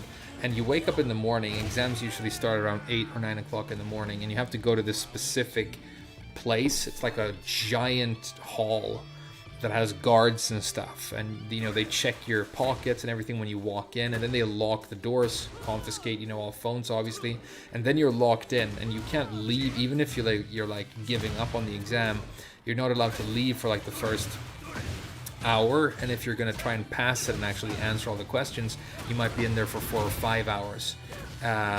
So you're sitting there doing something really difficult, and it's so important. I mean, the anxiety is immense when you walk up this hill to the exam hall in the morning, right? And so I would be like, oh my god, I haven't studied enough, this is too hard, I'm not going to be able to pass this. But then I forced myself to go and to give it my best shot, because I figured that, okay, if I don't go at all, then the chance that I will fail is 100%. If I go there and do my best, I might not pass, but the chance of me passing isn't 0% anymore. It's some value greater than 0, even if it's 1%, even if it's if it's 30, if it's 50. If I just go there and give it my best shot, who knows? And because I did that, I ended up sometimes really getting into this flow state where I'm like, oh, I do know this. And I managed to pass all of my exams eventually. Statistics, law, all the rest of it. And it wasn't, and Justin Timberlake, the guy who never got anything done, he actually ended up never graduating. He never graduated. And I think the main reason was that when he felt very negatively, that he, there was no point in even trying, and I felt the same way. I forced myself to at least do my best and give it a shot, and that's why I made it through. Because he was smarter than I am. He's a very, very bright guy, So yeah, I need to keep getting better at that sort of thing, especially with Tekken, right? I matched up against this it was like a Tekken Emperor or something ranked Jack player the other day.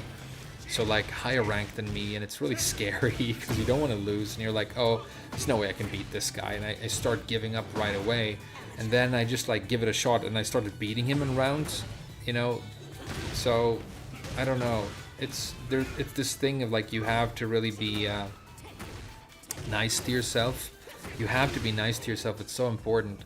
And also like just try your best and try and be positive, and not only does that lead to like more positive experiences in life that actually makes you better at things.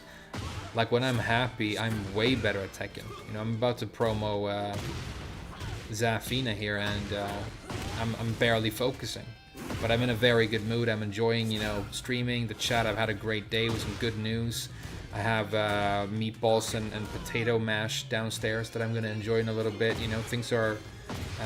and I don't have to get I do have to work tomorrow, but I don't have to go in super early. So I know that I'm actually going to have time to, like, listen to some of my favorite YouTube podcasts and stuff and go to bed and, like, have really good sleep. Like, it's fantastic. I'm in such a good mood right now. You can't even imagine. Maybe I'll watch some of those. I've been getting really into, I don't know, the Cold War to me is just so fascinating. Been watching a lot of Cold War documentaries, and that's, you know, I was speaking about, you know, the Iron Curtain and spies and stuff. So maybe I'll watch some videos about that before I go to bed and enjoy that. Swedish meatballs, yeah, Swedish meatballs.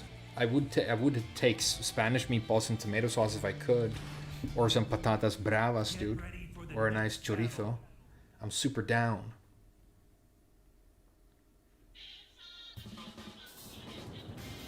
Why did you avoid going for that juicy Kazuya floor break? I don't know.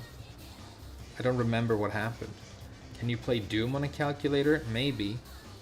The calculators we used at school were these big ones that can draw graphs for you. Basically, linear equations or non-linear equations is like almost half of what you do in you know, economics at a bachelor level at least. There's a lot of graphing happening, you know. So it starts out like with, you know, y equals mx. The formula in Swedish, y lika med kx plus m. Y is equal to the coefficient multiplied by x plus m, right? So it starts there, but then it complexifies in all these ways to where you're like doing all kinds of annoying stuff.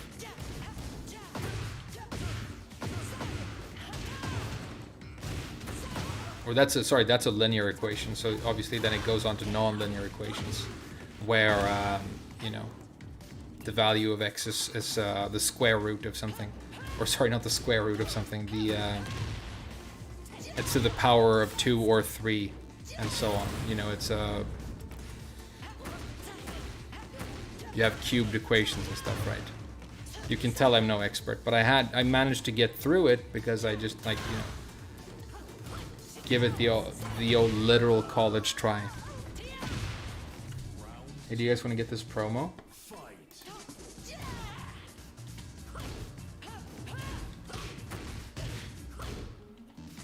It's a difficult opponent I ended up having to play for this promo.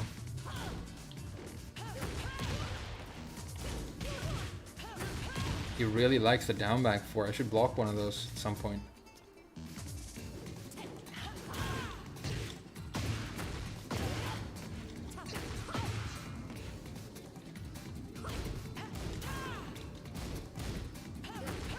Wow, really likes that move.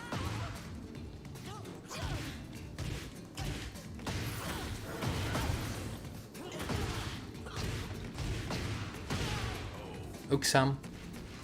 When you get a wall combo with her, she gets damaged, so that's good. It's like the only time she gets damaged, but you know.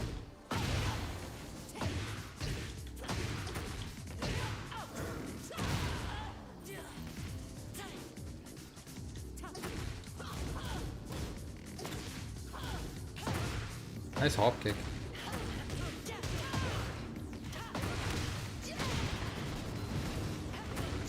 Didn't know the combo.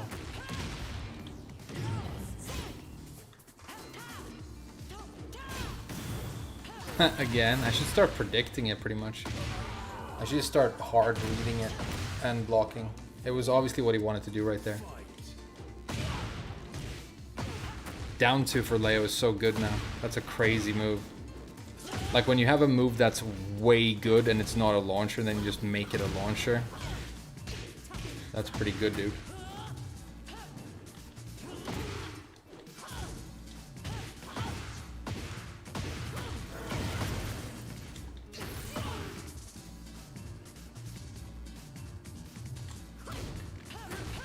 Wow, every time.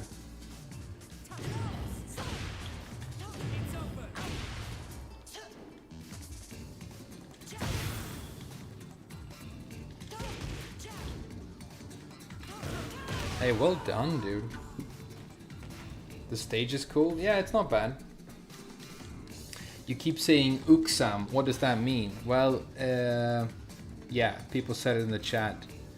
Because I'm commonly referred to as the not main man or the fake main man or the reverse or bizarro main man.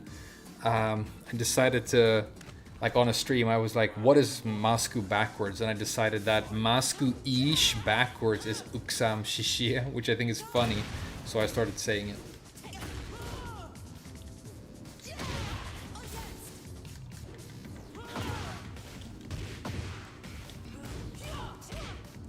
Dude, you're doing so many lows. It's like the least scared of doing lows player I've ever seen. But I need to start blocking these lows. Got one right there, so that's a good start.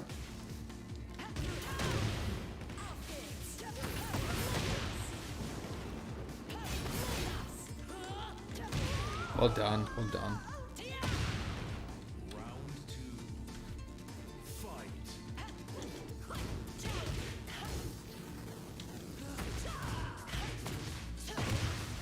This is like a big low boy. Honestly, I think I can't remember playing somebody with this distinct playstyle of really being just like going for the big lows 80% of the time and then trying to like mix in the mid at the critical moment. It's very rare and interesting playstyle. High risk, high reward.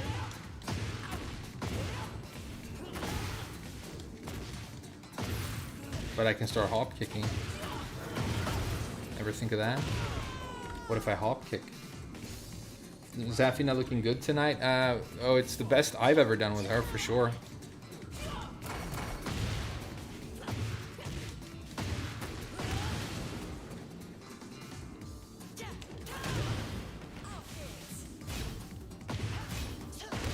Big low. I should really start hard reading the big lows. Oh, that's it.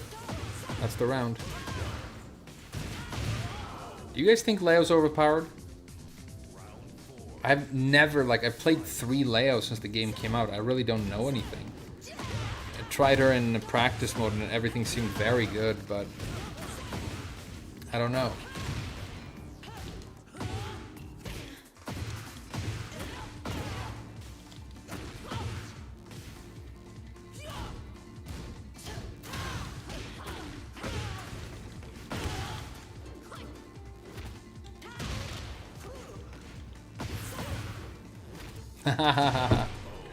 Nice promo, dude.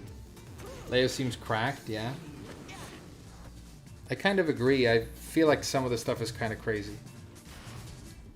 Like the stance transitions are like way too safe. But I don't know. Leo overpowered for sure? Okay. OP, but the play rate is so low. Yeah, you know, that's a thing that happens. I think the same thing is probably true for Jin Senpai. Yatto tatakaimimasu ne. That's what she says, right? I think Feng has the same thing where he's probably like top Tanya right now, top tier, but nobody plays him. Leo lacks weaknesses. Yeah, makes sense. Down for her when she does the back. Okay. Down 4 as in the can-cans? You want me to do can-cans? Okay.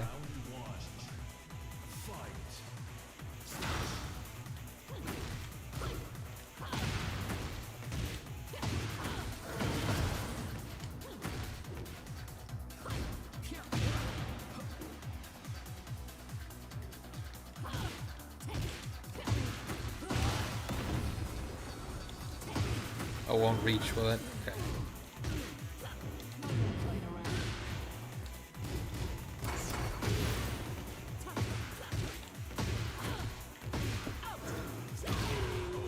I really hope they buff the damage of Cursed Crow to make it a satisfying ender. Right now it does the exact same damage they gave you in 7, which was way too low.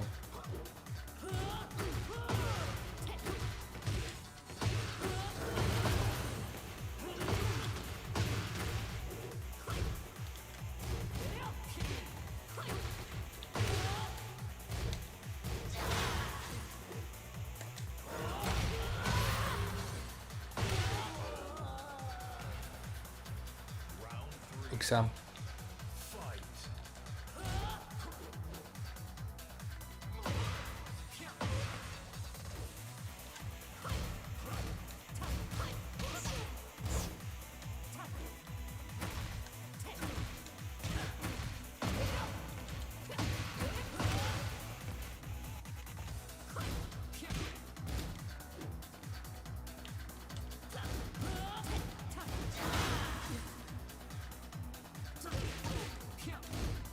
It's not launch punishable, dude.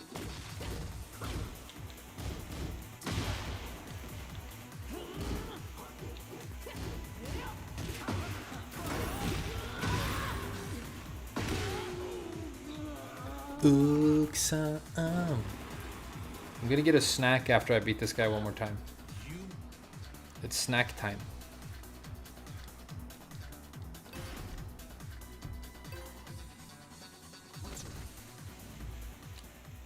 Ling is Japanese in all but name. Yeah, I think she's like, she grew up in Japan, going to Japanese schools.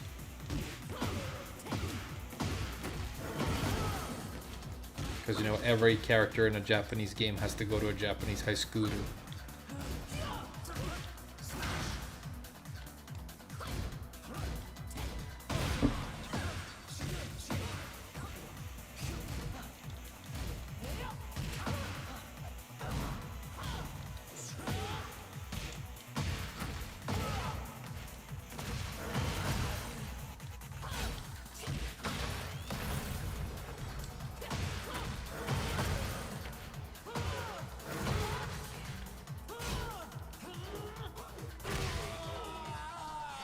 Yeah, I've never done this well with Safina in 8, so maybe we're getting somewhere.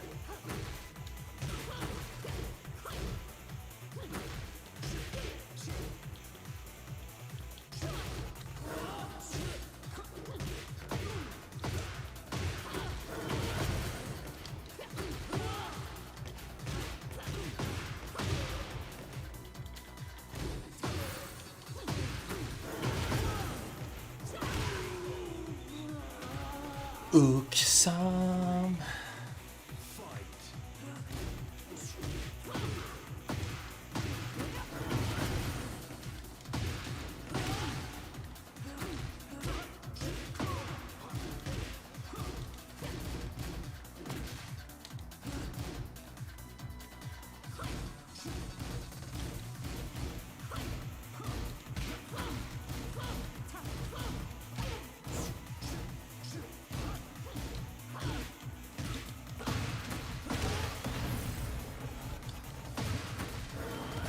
What's like another? Oh, I should do down forward 4-2 right there. That's what would work. That's what would have worked. I should do down forward 4-2 for the spin right there. That would have worked.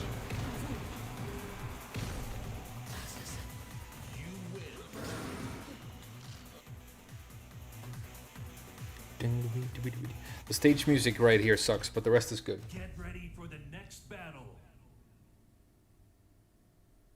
Seems like blue ranks and above is going to be where all the good players are, like in Tekken 7. Yeah, it could be.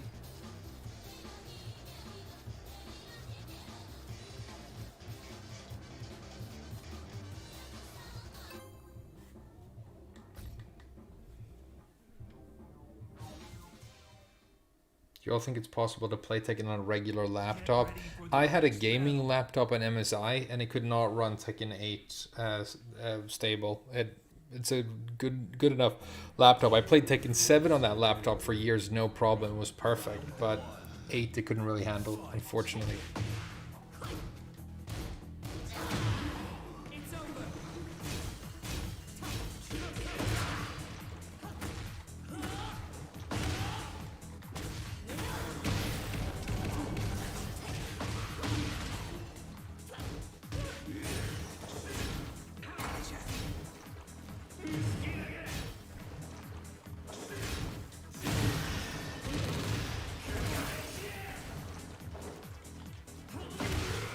Devolution is so crazy, dude. The heat stuff is so crazy.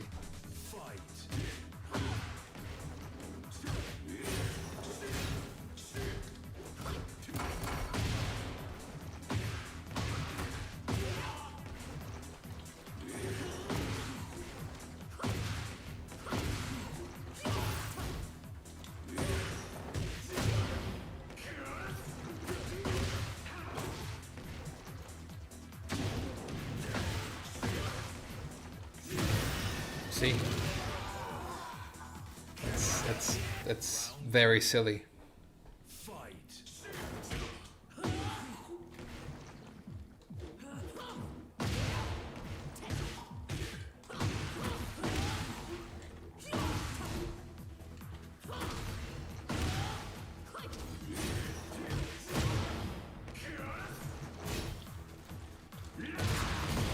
It's very silly. And you can still heat crash after this. See?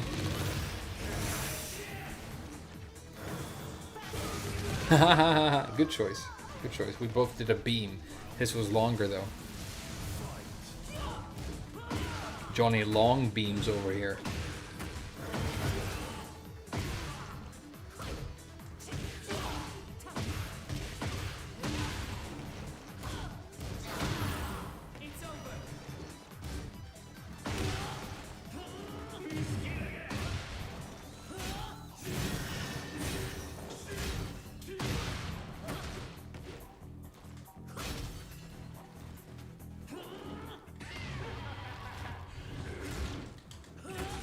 Yeah, his heat is very broken. Final round. It's just too much. Fight.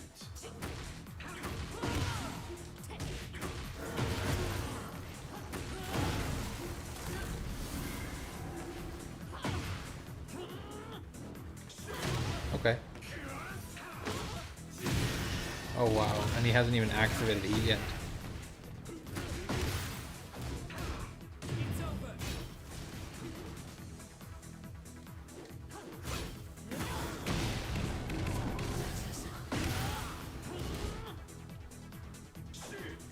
I don't think I was in time. I was too slow, right? Yeah. Okay. That's silly. That's a silly match against a silly character. GG's. Get ready for the next battle.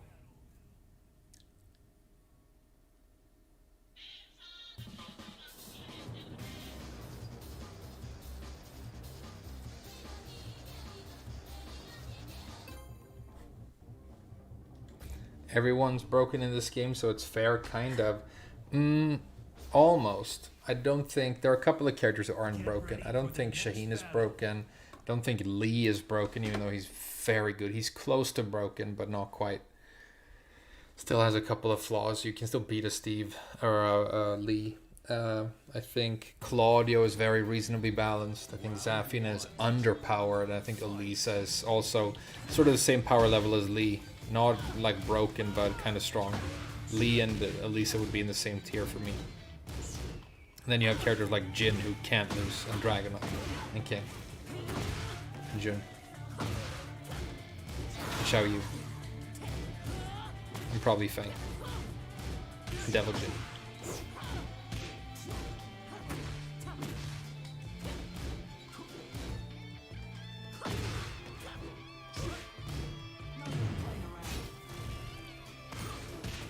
Really? Okay. That's a lot of damage.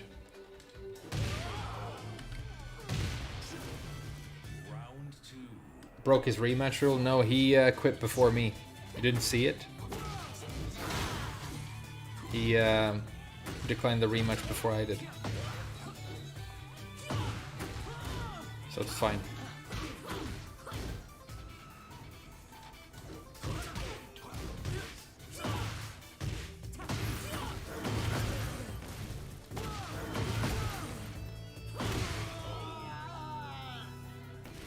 Round 3.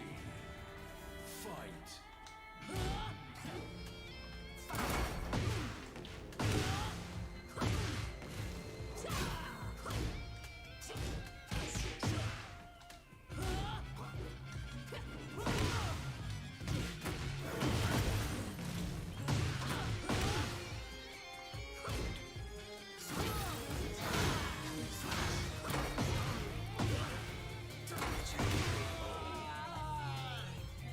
Elisa's theme is so sick. Fight. This might be my favorite Tekken song.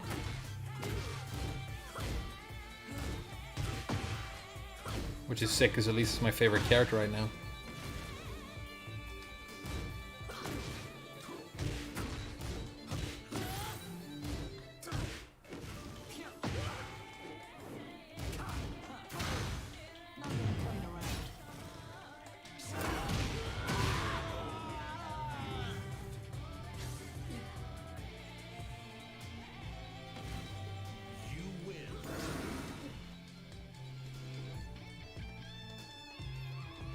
It would be cool to get Tekken King with Zafin as well.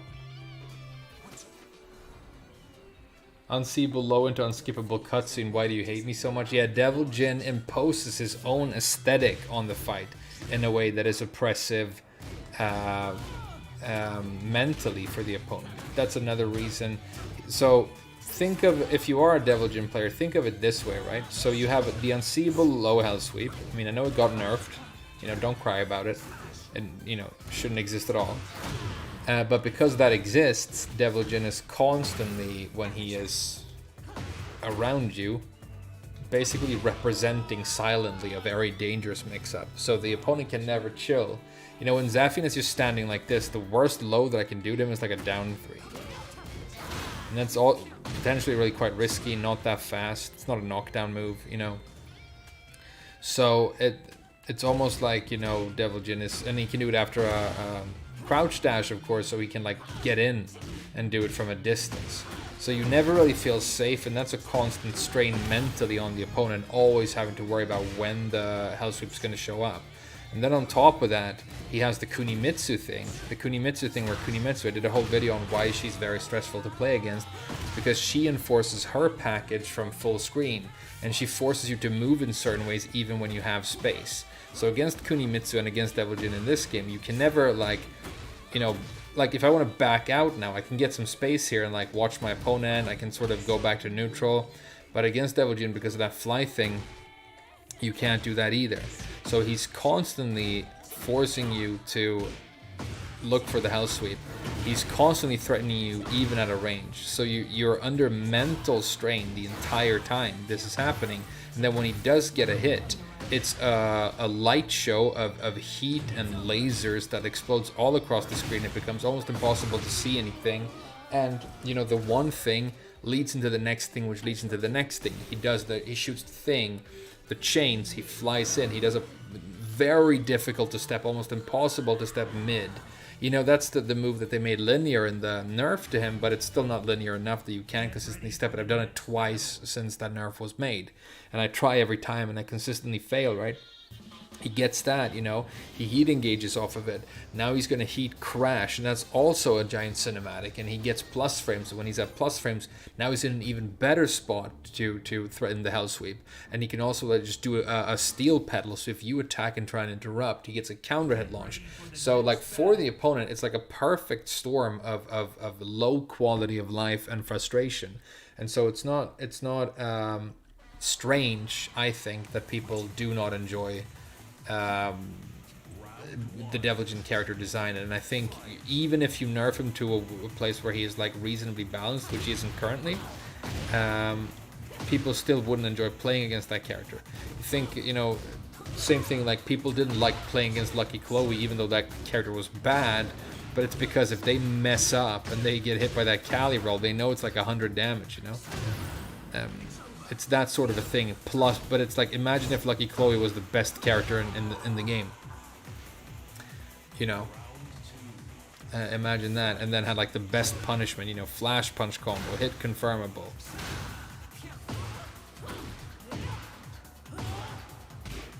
So I think it makes perfect sense that people feel the way they do about Devil Jin. It's not strange to me.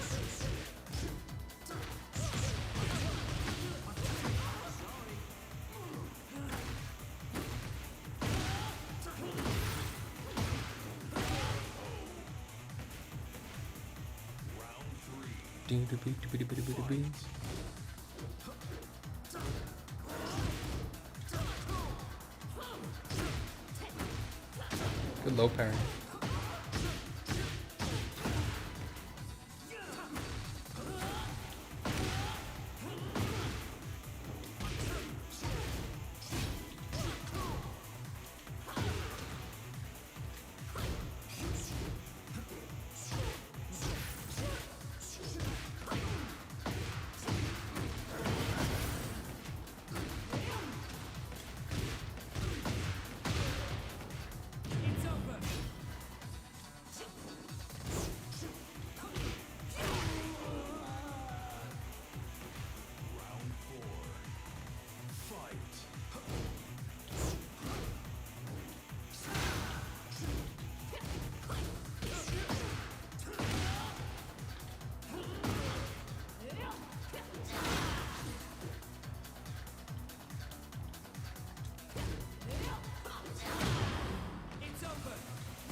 Wow, okay.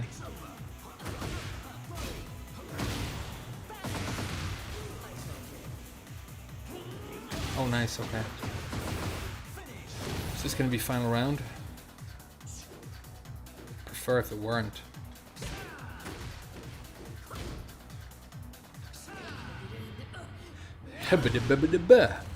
Raid chart into Raijin promo for the Zafina. You guys feeling the Uxam today?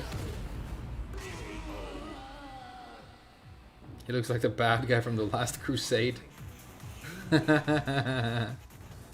Is it worth it to get Tekken coaching? I don't know. I'll say this, Explosion Lord. I have never had Tekken coaching, and I've managed to get a lot better and get to a pretty advanced level. I'm not going to take that because I'm going to go get food. But well played, Steve Guy. But maybe it is helpful. I don't know. I've never provided Tekken coaching either, even though I've done like, videos on how to play the game, and I've taught people offline, sitting next to them in the arcade and told them stuff. But I don't know. Those are all facts. I can win. Threat of the Hell Sweep, Heat Smash alone, and never actually use them. Yeah, exactly. So I think if you love Devil Jin, like, I agree that the fact that he has, like, the fire comes off the claws now, and all of his moves are more circular. It's kind of like a Kuma thing. That stuff looks and sounds really great. And he's, like, the fact that he's, like, much more dynamic. He looks so much cooler. It's just, it's that age-old thing that I always keep saying.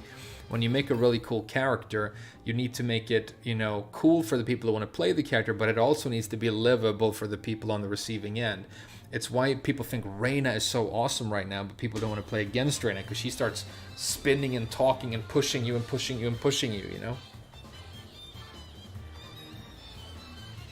Yeah, so I don't know. I can't recommend getting Tekken coaching because I don't know how effective it is, but I do definitely recommend going into practice mode, spending a lot of time with your character, practicing setups, practicing Oki, and then just spending a lot of time playing the game against strong opponents, right? But maybe, I don't know. I know Main Man does coaching, and I bet, if you're interested in playing a Mishima, and you had like an hour with the Main Man showing you stuff and answering your questions, yeah, that's obviously going to have an impact on your ability to play those characters. I mean, obviously. Okay, let me go get some food and we'll stream a little bit more, okay? Or a lot more, who knows?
I let go of a pretty epic fart downstairs, and I realized that I left the microphone on. Did you guys hear that? I'm sorry if you did. Maybe I shouldn't have told you. Maybe it didn't pick up.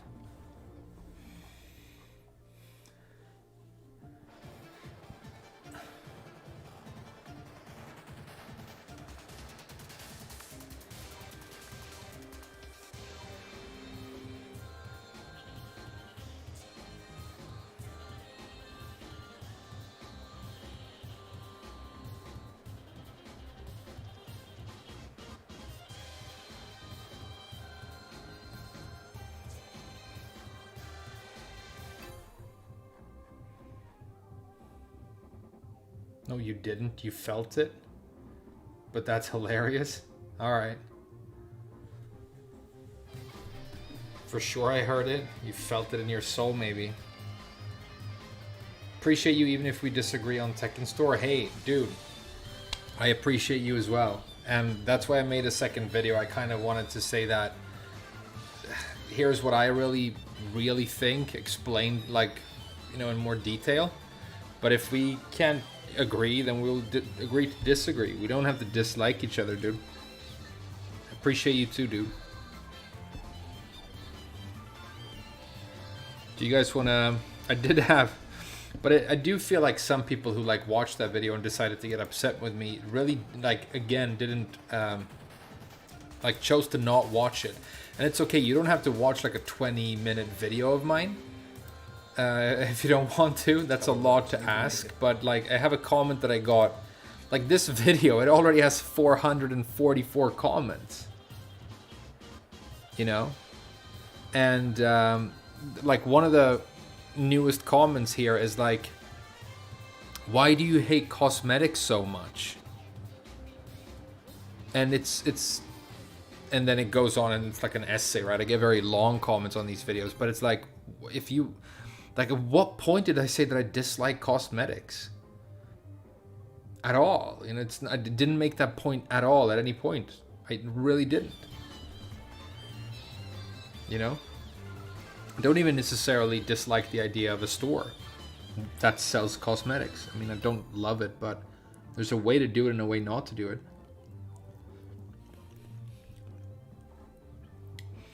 I was scared for you when I saw you made another video, fearing you would be apologetic, but after watching it, I was pleasantly surprised. Good. I was thinking maybe some people would say, oh, you had a bit of backlash and now you're going to, like, backtrack on your opinions. No. Stand for everything I say. You know, I had a comment here saying that, you know, you accuse Murray and Harada of doing things and whatever. And then I reply to that person, actually, if you watch the video, I never mention anybody's name, and I actually say that I am calling Bandai Namco as a corporate entity scumbags. I'm not calling any individual person a scumbag, and I'm very careful about that sort of thing. I always am. Another thing that I get is people go after me and they say, oh, you're such a hypocrite because you're going to make money on this YouTube video, so now you're a greedy scumbag. But I obviously thought of that beforehand, and neither of the videos I've made about this have any ads on them. Because, you know, when people will willfully try and misunderstand you so that they can get angry at you, you have to be like 2 steps ahead of them. So what you're saying is, so what you're saying is, you know, there's the classic Jordan Peterson interview, but it's this is really good. I'm gonna get rejected by grad school again. Why do you think so, Explosion Lord? We were talking about like keeping a positive attitude and not giving up earlier. Are you sure? Will you make a Zafina video? Yes, Alex Price Jones. I will, now that I've gotten to like Raijin and I'm doing a bit better, I think it's time to do the Zafina guide. I'm going to do a Zafina starter guide. Same as I did for Elisa and Lars. It's going to be some point this week. Or like, you know, this weekend or next week. Alright, Godhand is. Bless you. At least I still have a job. Dude, that's a big deal. A lot of people don't. Like I said, we're recruiting at my company right now and I've been interviewing new people. I ranked her with Zafina pretty easily earlier. I understand how she works now. Hey, Evra, that's great news. Well played.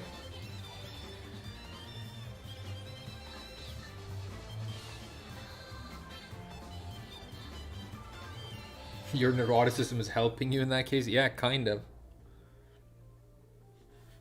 Give us a Brian guide? Unlikely. I'm gonna keep playing. I just really want to eat this first because it's delicious. So you guys, let's talk about something cool meanwhile. Hire you? Oh yes, I've been interviewing people, but when we like advertise one job, I have like 100 applicants. What controller do you use? I use, check it out. It's a PlayStation 4 controller that I've been using for years. It is broken. You can see it's missing one of the shoulder buttons up here. It's completely missing, and it also split down here. So I've mended it with Gorilla Tape. So this is a PlayStation 4 pad that's missing a button and has been mended with Gorilla Tape, and it's fucking optimal for playing the game.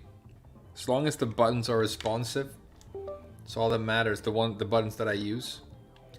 PlayStation 4 controller is the best for Tekken in my opinion. I think it's better than Stick now.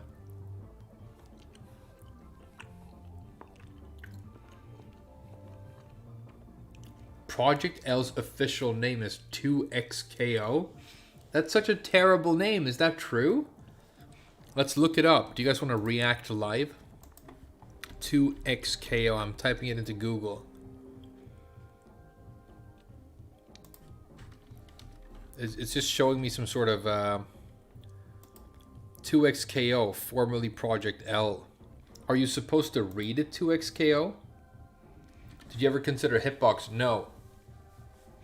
Because I haven't considered a Hitbox because I am very happy with the controller that I'm using.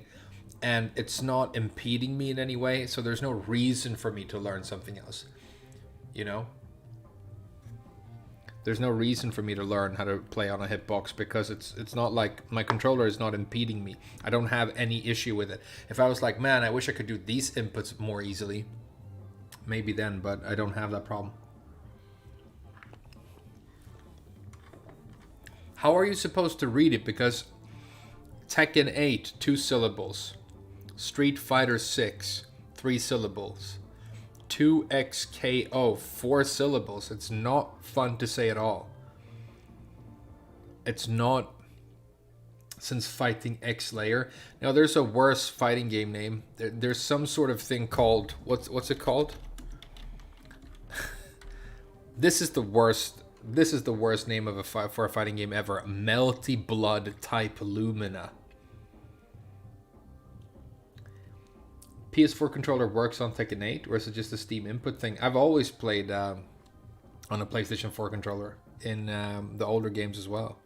I used to stick for a while, but I gave it up.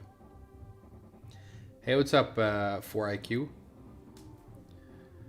2XKO, huh? Do you guys think this game's going to be good? I mean, they're trying to like launch it like it's going to be like the... Obviously, they're trying to turn it into a giant esports thing because that's, you know, the entire industry now. And these are the creators of League of Legends, right? The esports game. One thing that I kind of like that they're doing is you can tell that the graphics are trash, right?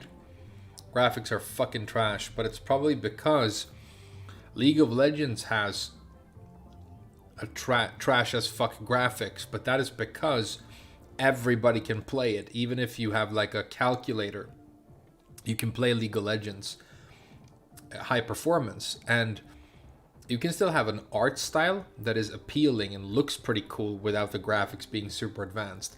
I think maybe that's what they're doing with 2XKO as well. 2v2 tag-based fighting game, huh? I'm glad it's not 3. I hate when you have to learn 3 characters in a fighting game, because if you're new to that franchise, if you're new to a fighting game, you're gonna start playing that fighting game for the first time. You want to pick one character that appeals to you and then go deep on them. When you're forced to pick a tag team, it spreads out your learning in a way that is uncomfortable. And when you have to learn 3 characters, it's just like, maybe I'll not buy this game. It's 2v2. It's not 2 people, I don't think. It's 2. You pick 2 characters. So it's like Dragon Ball FighterZ, but you only pick 2 characters. Or Tekken Tag 2.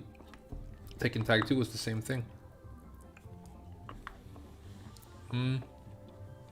They've only revealed 4 characters so far, and they all look horribly generic.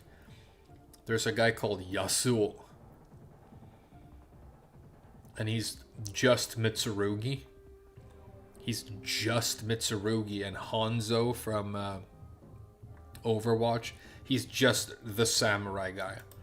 And then there's like a cat lady, her name is Ori the Nine-Tailed Fox. And she looks like, I mean, she looks exactly like female Naruto, and she's holding a Rasengan, dude. Derivative as fuck. And then we have Echo. He looks exactly like the sound guy from Overwatch. With the sound gun who's on roller skates. And then there's just like a generic warrior guy. I mean, he looks boring as fuck, dude. He's called Darius. These 4 characters, I mean, with maybe the exception of Echo, he has a cool color scheme. They're the most fucking derivative and boring looking fucking characters I've seen, dude. So far, the roster looks fucking whack. These characters are, I mean, I'm not joking. If a shitty, like, Korean RPG came out and had characters like this, it would be like, yeah. It looks like fucking Torchlight.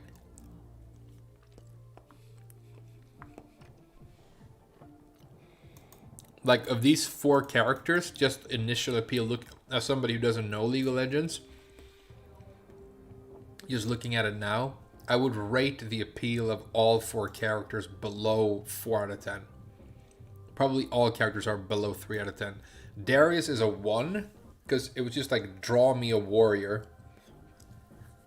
Doesn't have anything going on with his face.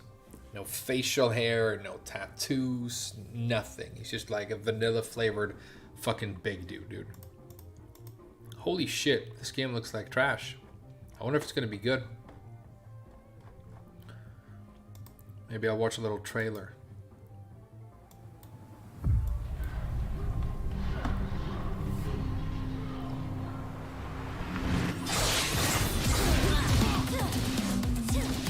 Don't look away.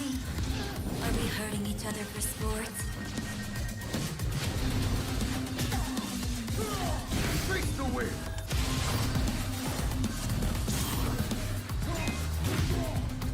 Yeah, this game's gonna fail. This game's gonna fail. That game's gonna fail. Because you know why? Because it looks exactly like a shitty less inspired, less fun to look at version of DNF Duel, and DNF Duel failed instantly.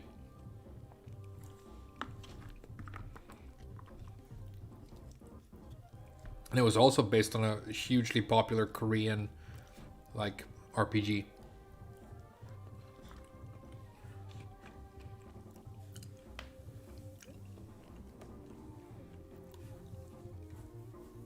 Never shows us anything. Well, I would have to show you my browser, and I have all kinds of things open in my browser. What if you guys like see some of my super weird porn?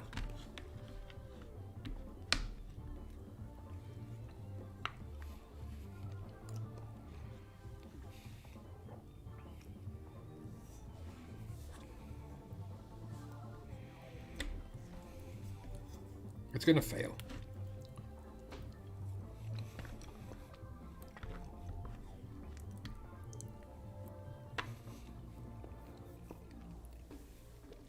Riot won't support it unless it's massively successful. Yeah, and they're going to try and push the esports aspect of it. The thing is, people who are already fighting game players, why are you wearing a hat inside? Because my hair, I didn't wash it today, and so it's all, I haven't done anything with it, so it's just like chaos. So the reason I wear a hat inside sometimes when I stream is because then I can just take the hair literally out of the picture and not worry about it, It just simplifies things. Do you or your company have any beef with any other hotels? No. I mean, you for hotels, right? There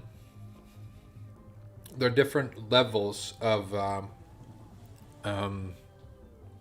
basically price. You could call it the level of the service. Back in the day, you had 1 through 5 stars. We don't really do that system anymore, especially in Sweden. That system, people have left it behind. But when we were still in it, the place I'm working at is a 5-star place. So you look at other hotels that are in your price category and sort of delivering the same level of quality in the area, and those are kind of your rivals. But all of this is built in. There's AI and stuff right now. So when you come in the morning, I will like get a report, and it will show me how well my hotel is doing compared to our comp set. So okay, so it looks at as things like average daily rate, ADR, the average price that you're selling a room for, how high is your occupancy, and it gives you all these numbers. Then it also compares it to your comp set. So it's like, oh, we're actually losing occupancy right now, or we are selling rooms cheaper, but this other hotel down the street is actually doing better than they did last month or this period last year, or just better than we are doing right now. And that then tells you that there's something specifically that you're doing that maybe you have to like reconsider. So you're constantly competing in terms of selling as many rooms as possible at as competitive a price as possible. That's really like the daily challenge when you get to the management level of a hotel. But it's like most of the time you see that, okay, there's a downward trend here, but it's happening for like all the other hotels in the area in our price range. And that's probably because of factors outside of your control, like it's the low season, or the weather's been bad, or something that happens a lot is like the economy turns and people don't have as much disposable income, and then they don't stay at luxury hotels. What company do you work for? I've never said, and I won't. I'm not going to. My job is very important to me, and I keep it completely separate from what I do on YouTube.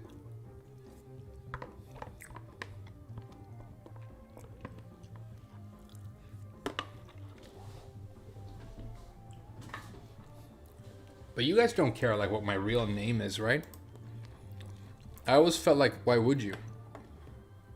Like, no, in the beginning, people like asked me what my name was, but they don't anymore because they're just used to me being Frame, and I'm used to being Frame when I'm on YouTube. So it doesn't really matter who I am, It's not the point.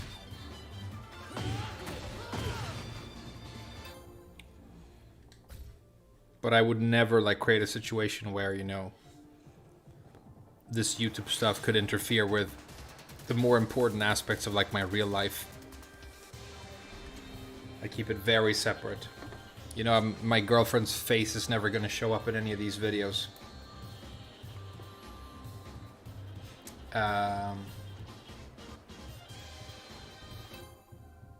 Your name is Thomas?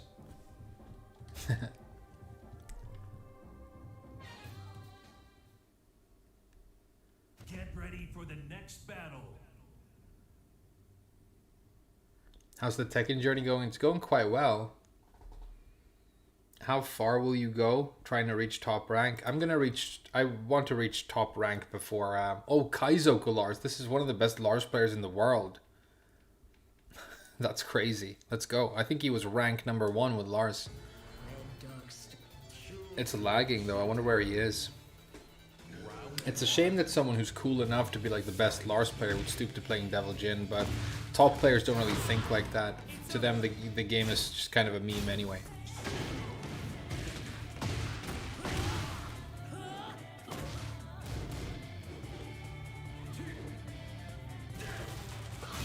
No duck? Oh, he ducked. He did duck.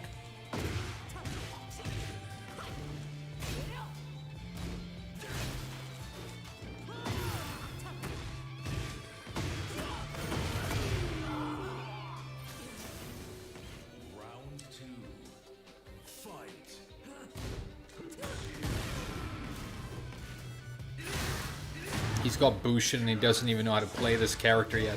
That's how good he is. You know what I mean? Like, you can tell he doesn't have a lot of Devil Jin experience yet, but he's already Bushin anyway. Beautiful duck.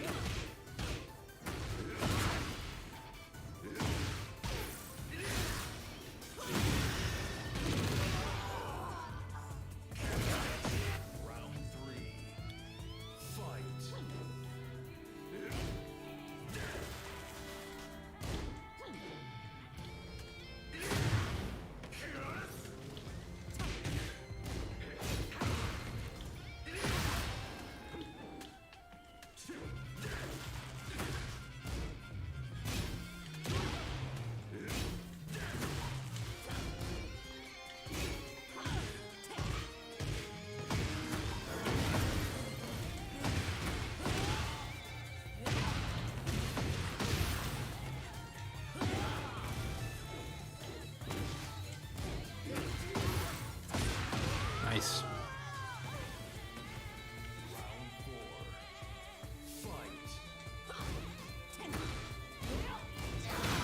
Yeah, he's not gonna fall for that ever.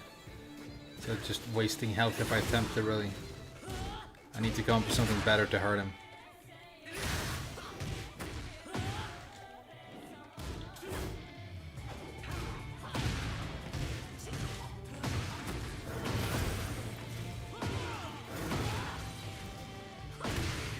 All right. Final round. Fight.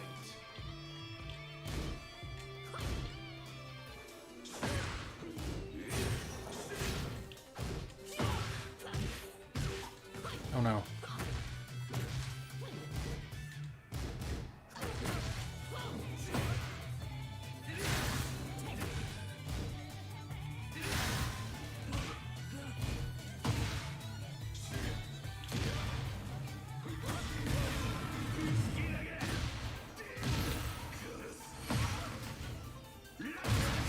All right.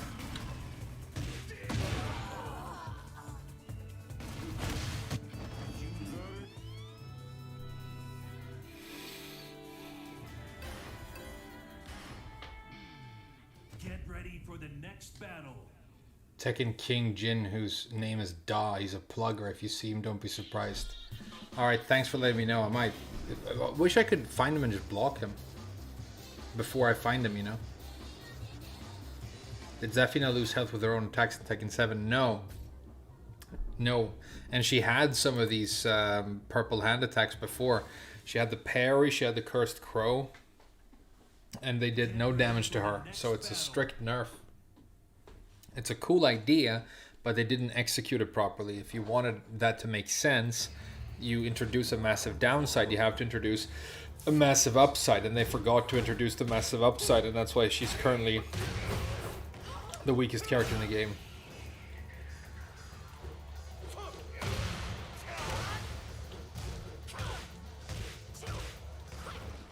I made that mistake a couple of times. I did it against Kaizoku earlier as well.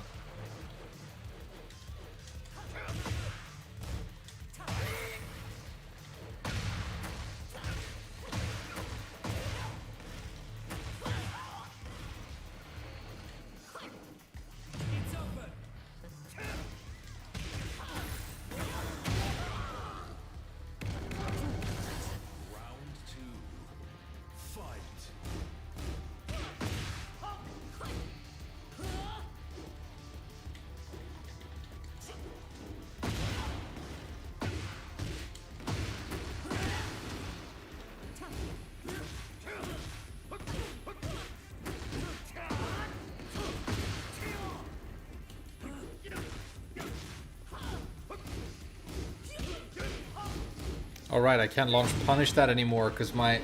Oh god, okay. Or wait, can I? I should be able to, right? With while standing 2-1. Yeah, I should be able to, never mind. Unless they made it safer, which they really shouldn't. That move needs to not be very safe.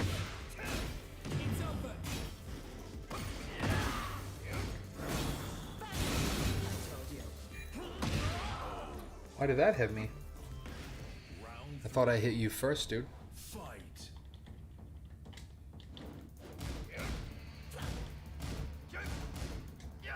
Snake-ish. Okay, he's scared.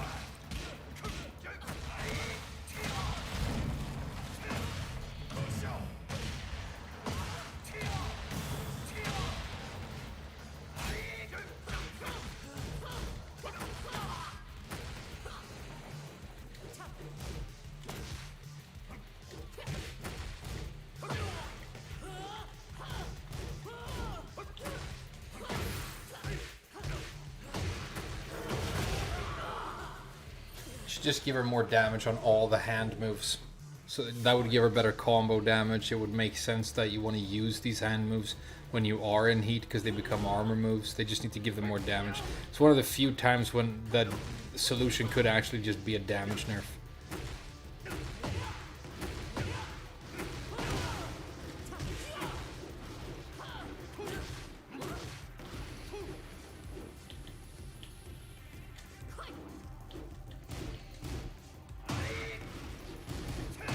Oh no, oh no.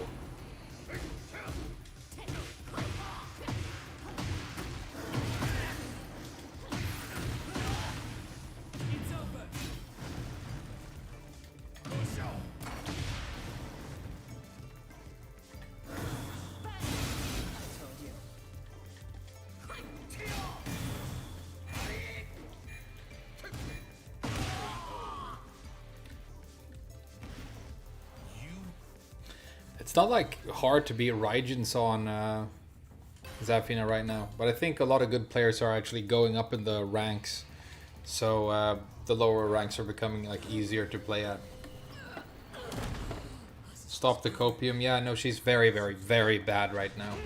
Even though I'm doing a no salt stream and I'm in a very, very good mood and enjoying playing Zafina right now, she's probably by a margin the worst character in this game still, but she will definitely be buffed. Like, they can't justify not buffing her because, you know, people agree that she's weak. Arslan said that she's weak and Namco listened to that, so, you know, that's good.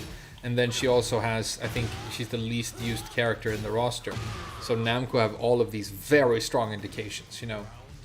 The reaction from the community, the fact that Arslan Ash has completely abandoned the character, and the fact that she's the least used. Huge incentive to actually give her some pretty dramatic buffs. So I think you should expect Zafina to see significant buffs in the first ever update to this game. So imagine if I can get to like the same rank my main is at right now with a character this week, and then all of a sudden I get all these juicy buffs. That could be super sick. So I'm kind of like coping by thinking about that right now.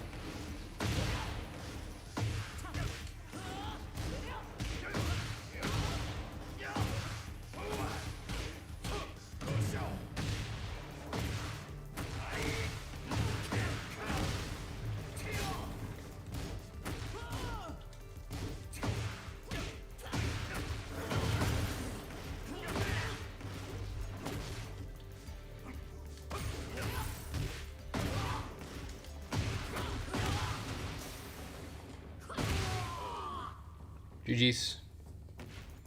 You win.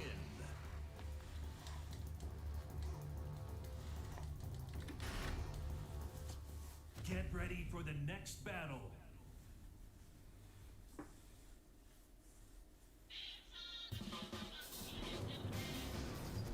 Oh yeah, like they did with Gigas. Oh wait, damn, you guys are right. Yeah, I am in a good mood today. I forgot my usual Frame Whisperer brand pessimism. Yeah, okay, they'll definitely buff her, but who knows how big the buffs will be. We'll see what happens. I think, you know, right now they're focused on making sure that Eddie is very easy to play and overpowered, so that everybody will buy him. I'm gonna try and get out of the low ranks with all my characters before Eddie comes out, because I don't want to be stuck playing against him. What is the reason Tekken? What is the reason Tekken streamers started to put their cam in the middle of the screen? I started doing it. I didn't see anybody else doing it, but it's because when you're playing Tekken, if your camera is in the top, you can't see part of the health bar, and that's important information for the viewer. And if you have it in the bottom corners, when you're close to your opponent, the camera becomes more zoomed in, kind of like we are right now. And if the camera is in one of the corners, then you don't see the legs, and so you can't see some low attacks and stuff that is actually happening in the action. But in the middle right there, that's the most likely space where there's going to be an open void between the two characters, and so it's probably the camera placement that is like the least in the way. Will this work? It would be super sick if it did. No. Okay. I just wanted to try and see if it could work. Oh man, this guy is Bushin, and I was about to beat him, and I decided to experiment. That's not very clever. I should have just, you know, secured the kill. But I wanted to know if that would work.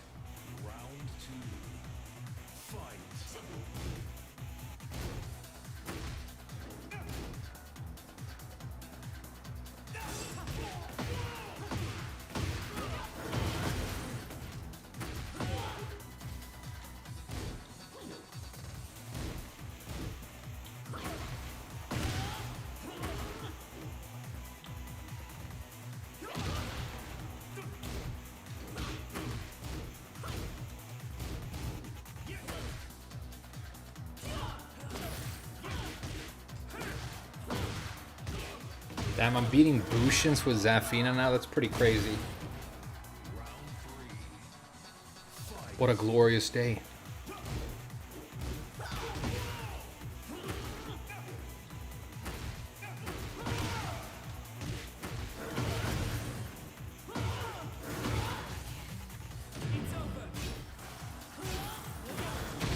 What a glorious day.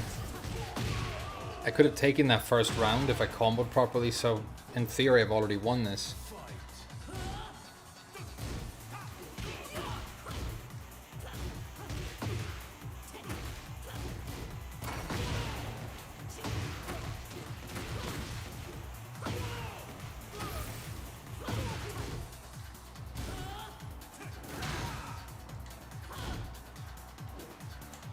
Oh no.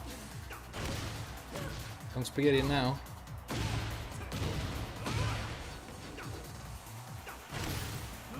Ah, I spaghettied it. Yeah, that was an easy win, but now that he's like bringing it back, I'm probably going to lose the whole thing. But don't be negative. That's the lesson of the day. Don't be negative. We could win this still.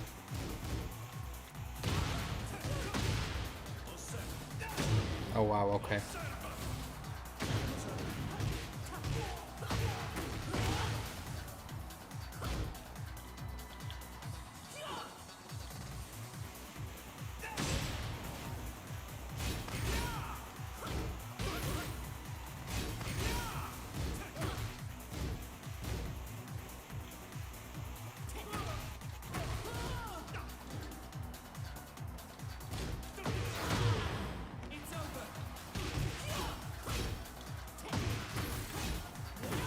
Damn.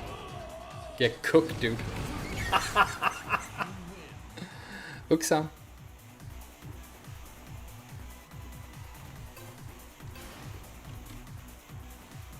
What's your opinion on Lily? I think she's overpowered.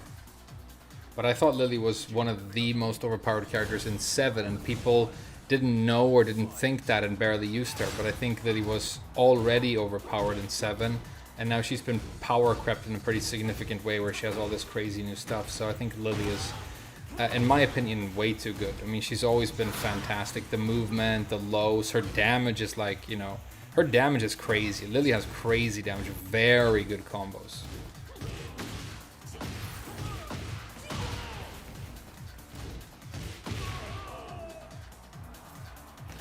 But, you know, don't take my word for it, because that's a controversial opinion that most people probably wouldn't share.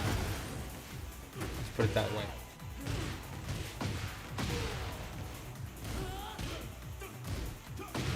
Nice.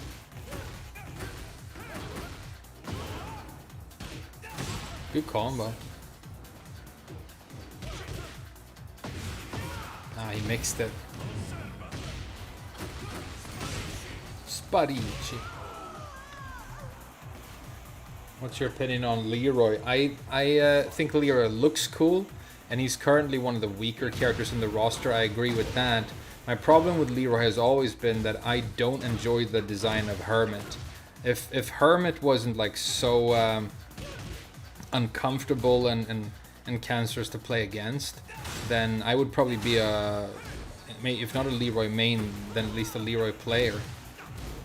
But I really don't enjoy how oppressive and annoying Hermit stance is. Hermit stance is way too annoying. Automatic parries for lows, built-in parries for highs and mids, and he goes into it off of everything.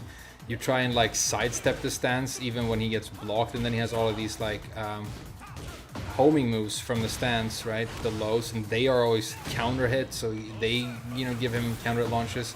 So you're kind of stuck standing still looking at Leroy in stance a lot of the time, and it's not fun to do at all. So even though I think that Leroy is really quite weak in this game overall, he's still like can really push his game plan and make the opponent uncomfortable.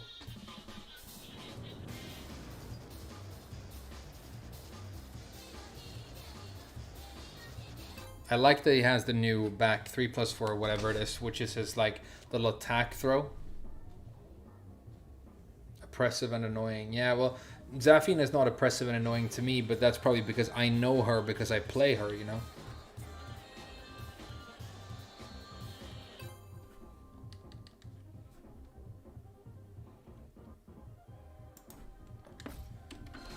She was never a witch, though she's Egyptian. There's, I don't think Zafina's Egyptian, dude.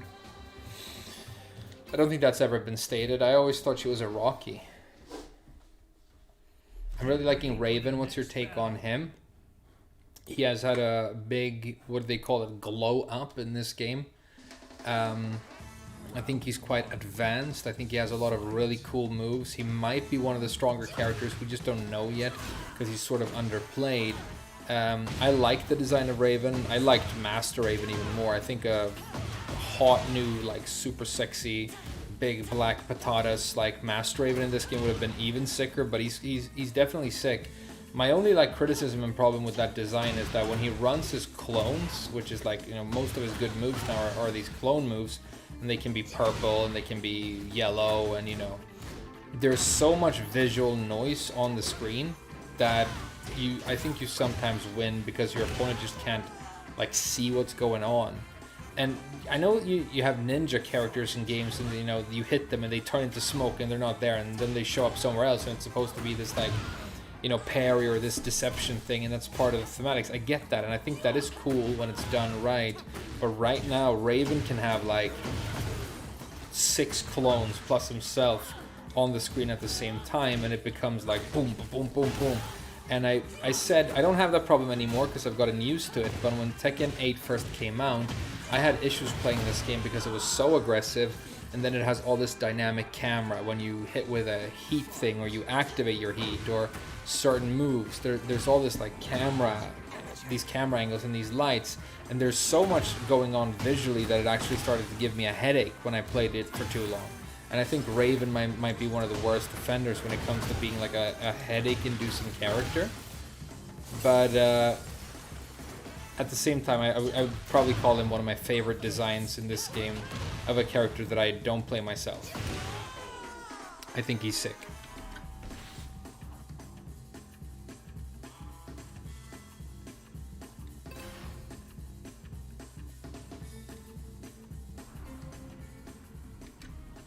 Victor is cringe. I thought Victor was super cool until I saw him, how he plays in game, and then I'm like, oh my god.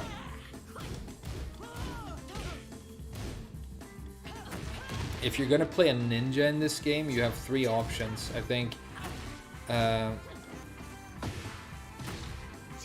made Yoshi look a lot cooler in this. He's very popular now. He's more popular than Hwoarang. I think Yoshi might actually be quite strong, but Yoshi also seems to be one of the pretty reasonably balanced characters after all. He has a lot of strong stuff. He's probably Elisa level. Elisa Lee level.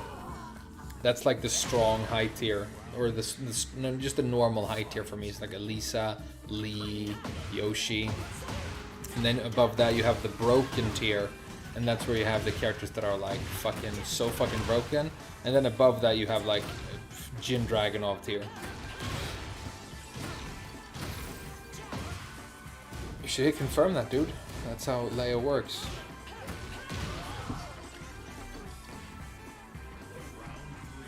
Particle vomit. Yeah, there's a lot of particle vomit, but I think the dynamic camera is really the biggest culprit. And the fact that, like in Raven's case, there's like 4 of him on the screen at the same time. I'm getting used to the visual noise of the game though, and it's not bothering me as much anymore. I think because you play the game, like I'm used to Tekken 8 now, it would probably feel weird to go back to T7 at this point. And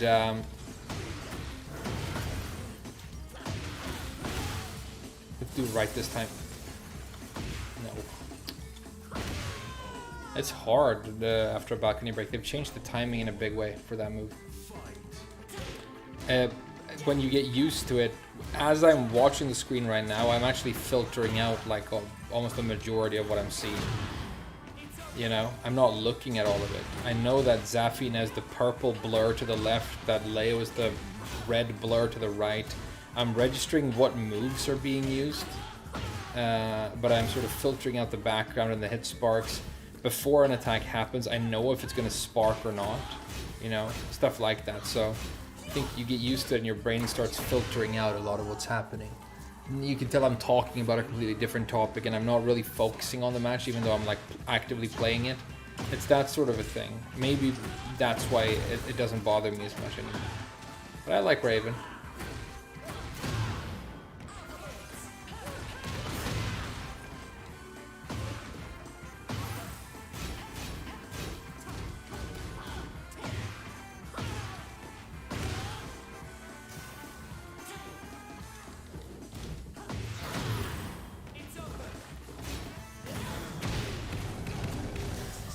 Hey, get cooked, kid. Well played.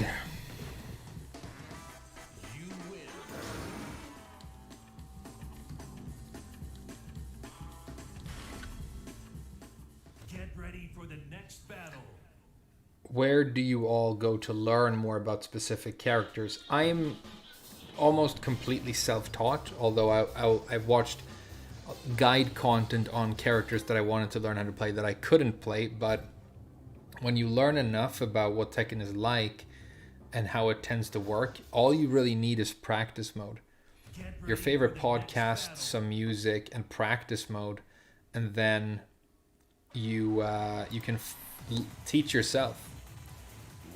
And then maybe I will look up, like if I can't find out what the really good combo is supposed to be, I might look that up. But you know, at some point you've played all the characters in the game as the opponent so much that you sort of know what their combos look like, and so they don't become difficult to find.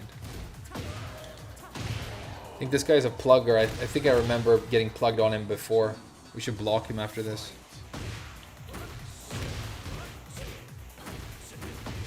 I mean, if I beat him, otherwise he won't plug. I mean, I'm not going to rematch pluggers. That's where even I am going to draw the line, actually. Even I'm going to draw the line of pluggers. That's too much.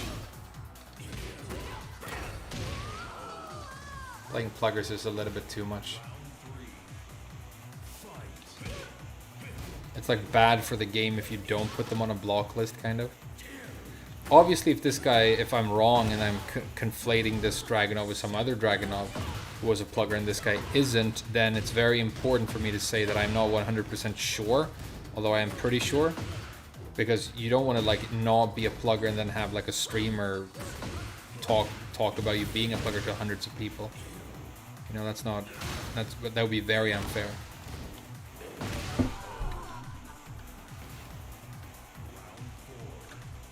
Playing dragon plugging, I think probably the most common plugging character after maybe Mishimas is probably Dragunov, because it's that thing that pluggers seem to have where they're like they have a right to win kind of no matter what. So yeah, I'm gonna play the strongest character. What do you think? I'm a pussy, you know? He's also simplistic, you know, he's hyper simplistic to play, so it kind of fits them perfectly. You know, they can do if you're trying to grind really fast and just get points, then you want to play a character where you can really just run and play really, really fast, you know?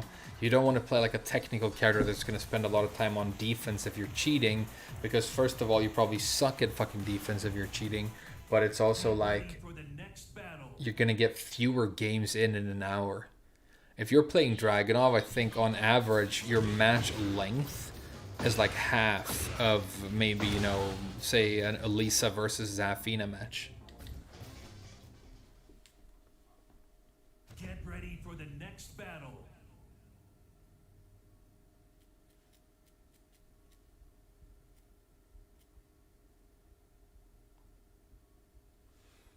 Hey look, it's Reyna. The first of the night pretty much. Promo match, huh? Okay, good luck, dude. Good luck. Get that Kishin, dude. And then get that Busi. Life's not a bitch. Life is a beautiful woman. You only call her a bitch because she won't let you get that pussy. Maybe she felt y'all didn't share any similar interests. Or maybe you're just an asshole who couldn't sweet talk a princess.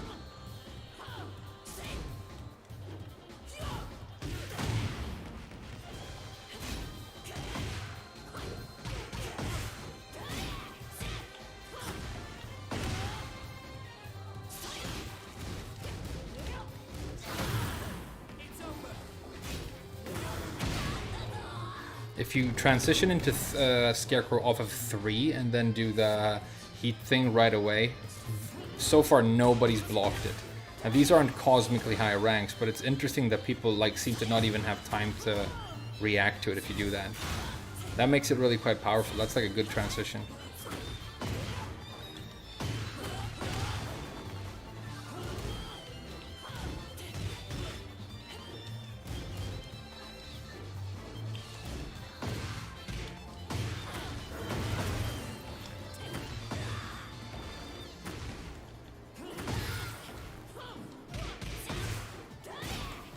Oh no. Big mistake.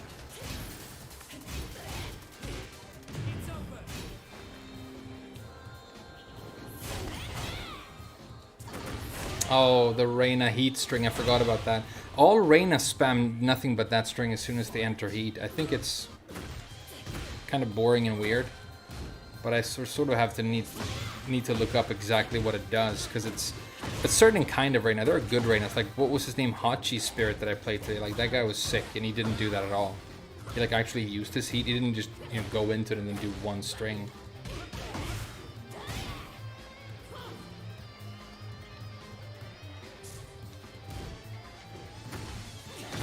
Nice hop kick.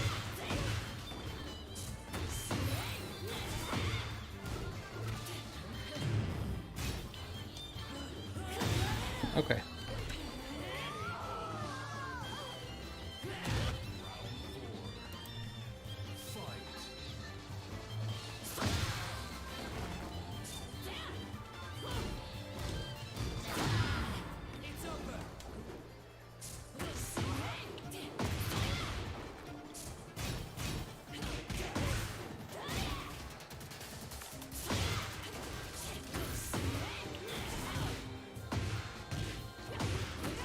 I forgot my combo.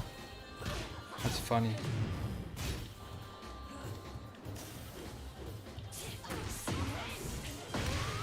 Okay, I can't believe I lost that. I don't feel like he did anything that counts as, you know, winning or playing.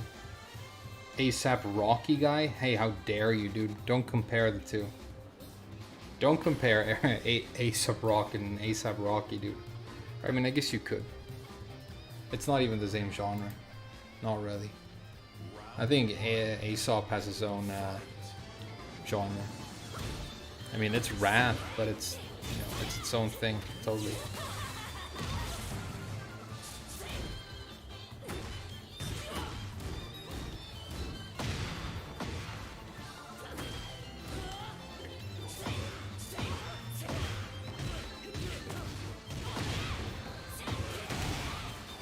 All the screaming and jumping, it's fucking exhausting, dude.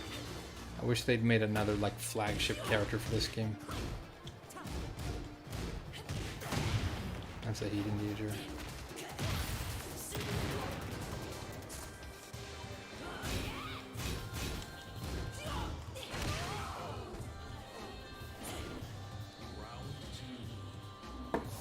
Why you corpse kicking on your little Reyna, dude?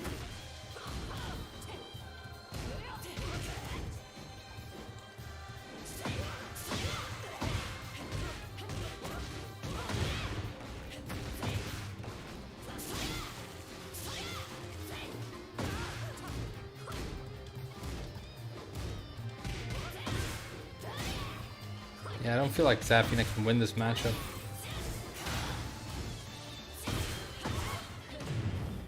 I don't feel like Zafina can win this matchup. At least not against this guy, the way he's playing. But you know, she's the worst character in the game, so if she has a bad matchup, then it's going to be atrocious.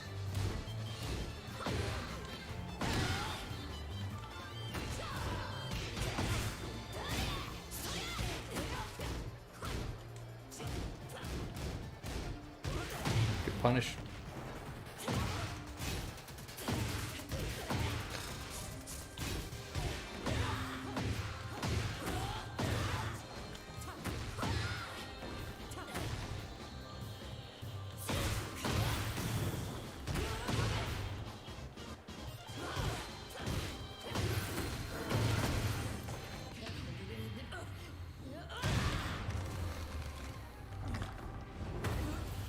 I miss Kazumi. Yeah, Kazumi was way cooler than this purple kid.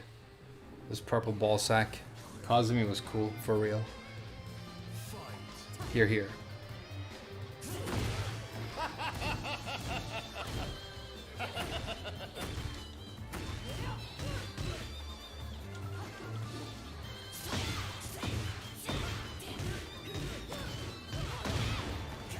I think a real huge improvement to her overall design would actually be the removal of the electric.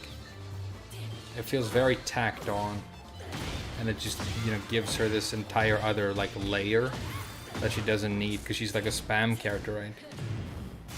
So she's supposed to be super aggressive and run in and get frames and do that string. She doesn't really need to have, like, the best fucking keep out launcher of the game as well.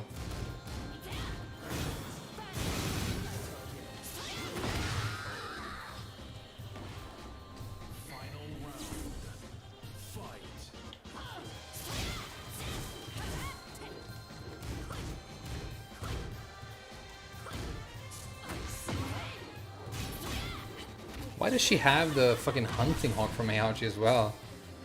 Deeply cancerous. And a hop kick, and an electric, and a down forward, dude. Like, every kind of launcher, every kind of play style.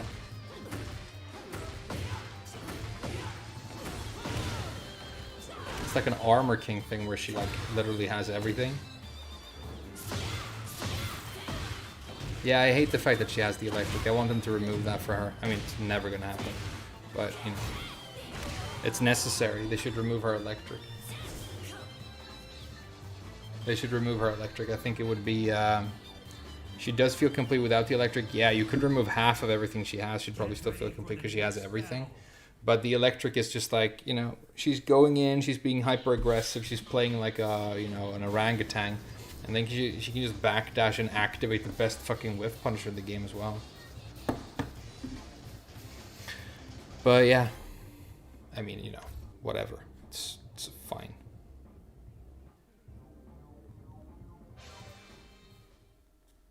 Get ready for the next battle.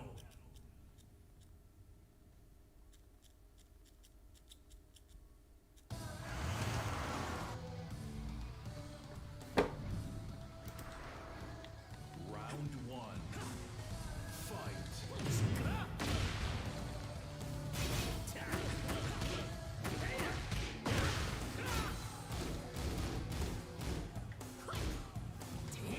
Okay.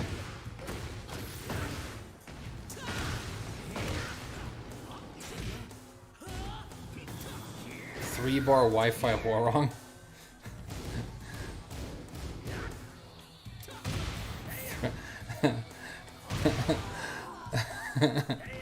This is yeah.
This is, I can't, do I have to rematch this guy? I think I'm gonna start bending my rules a little bit when it's this bad. Hey, what's up, Luca Ferrari? Yeah, happy weekend, dude. I'm having a fantastic weekend so far. One of the best I've had all year.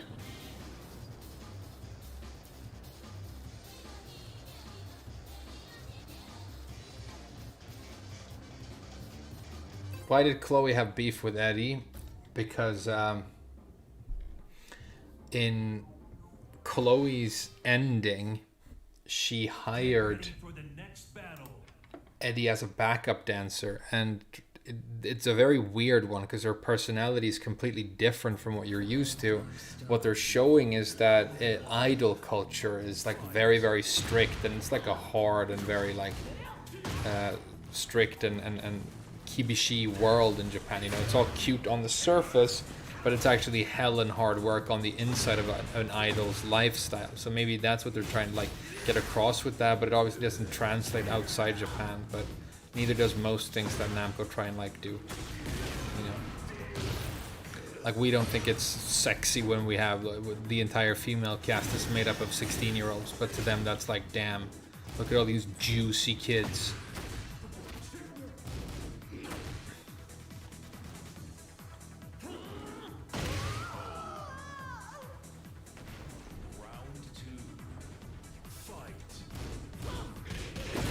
Good block, good punish. I mean, it's launch punishable, but you did punish it. A lot of people don't.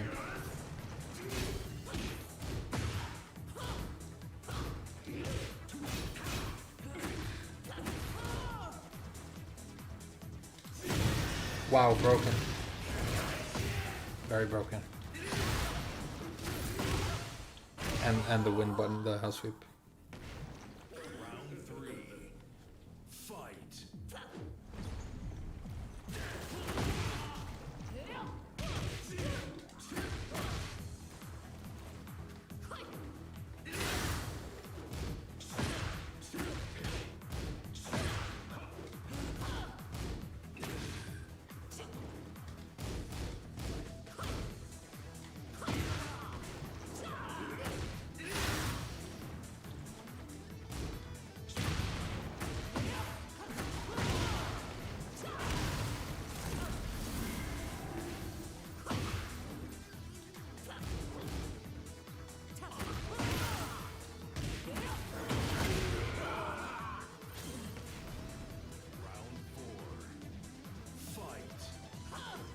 Wow.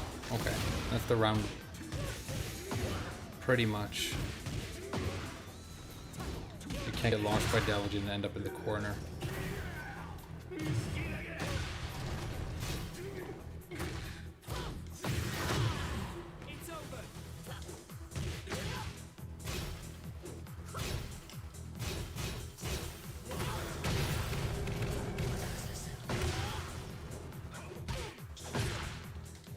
Oh, come on, man.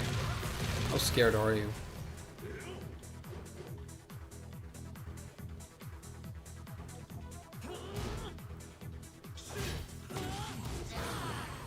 Alright, final round. Maybe we can do this. Final round. Fight.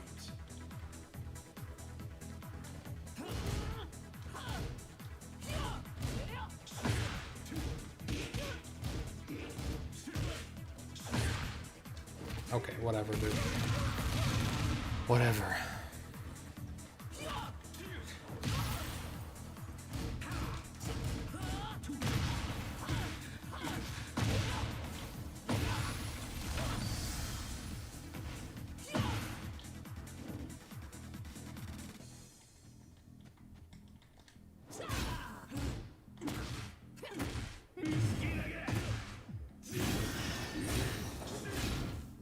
Yeah, there it is. He just had to like use that to force a complete 50-50 that was entirely inescapable, and then he just needed to press the win button. It's a very cancerous game plan. I think I'm gonna keep rematching everybody except pluggers, Wi-Fi users, and then like Jin, Devil Jin, Dragunov players. Just tech, bro. Yeah, I should have teched the throws. That was entirely my fault. You're absolutely right. You're absolutely right. Get ready for the next battle. Oh, come on, man. This guy again? Matching me up against like the best players in the world when I'm just trying to have a silly goose time. Alright. It's alright. This guy's super good though. We might learn something. I mean, not about Devil Jin, but about like, you know, Zafina really. Fight.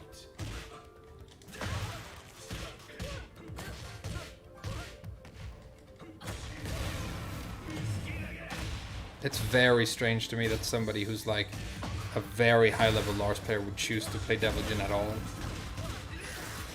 It's sort of a complete betrayal of, you know,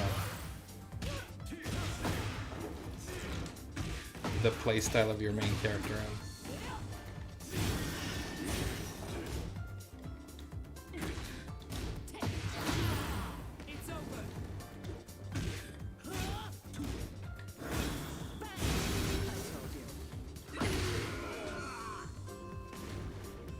Round two. Fight. He's actually doing the hell sweeps and everything as well. It's very strange to me. Like the best Lars player in online should be like a cool guy, right? I guess you can play Devil Jin and be a cool guy. I bet he's a cool guy. I bet if I met him I'd be like impressed.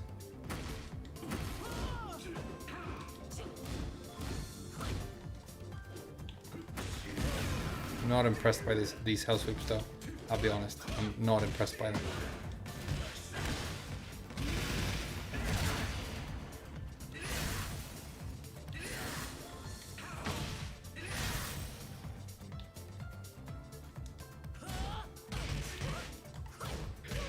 Good punish. Round three. Fight. It takes a certain kind of coping, I think, to like think it's okay to play Devil Jin right now. But like I said, the thing about really, really good players, like the top level, to them, like the fact that a character is like over, they don't like worry about what's fair or unfair. To them, the entire game is kind of a meme. If they can get max rank, I think this guy already has max rank on Lars. Yeah, I'm sure he has. You know, it's like, you know, who cares what character's overpowered or whatever. It's just a silly goose time. It's kind of like that. I mean, I think this notion of fairness and playing balanced characters, it's more important to those of us who are like mortal, you know.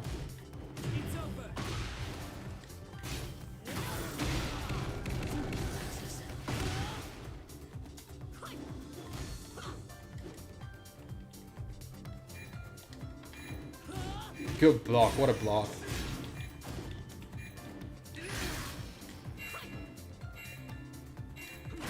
Nicely done. Do they get tsunami kicks from down forward 4, right? So they don't have to actually do a crouch dash. I think that kind of makes it a broken poking mid, if that's true. I know it's true for Kazuya. I don't think he should get that.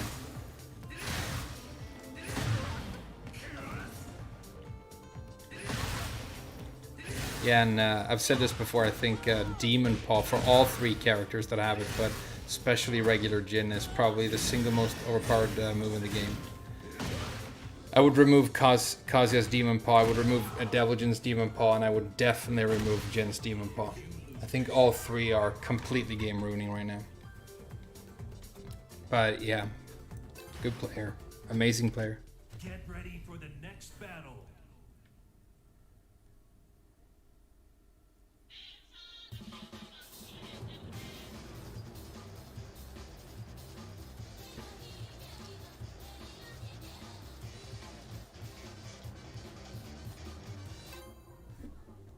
How does Xbox Tekken play like? I have no idea. Hasn't Xbox been cancelled? It's not a thing anymore, is it? Isn't the console dead? Get ready for the next battle.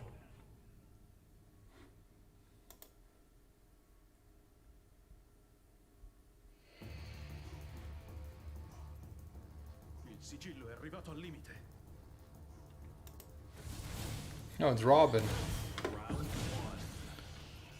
Looks like my least favorite Robin, though. Looks like Damian Wayne. Damian Wayne is the lamest Robin. Dick Grayson is super cool. Jason Todd is the GOAT. Damian Wayne, nah.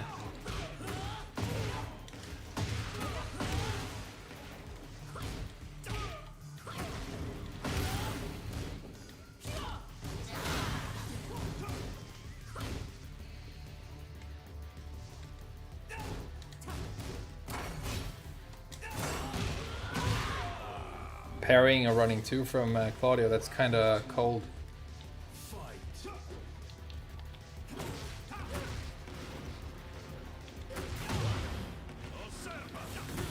Oh really? Right away and it breaks? Okay, it makes sense.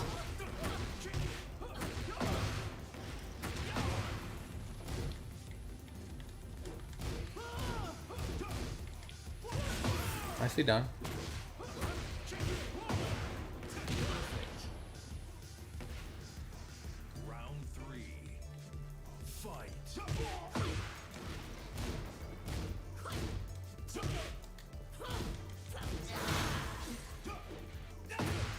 Really? Just like that? This is a Tekken 7 Claudio player. You can tell he plays like Tekken 7 Claudio. Almost identical to Tekken 7 Claudio.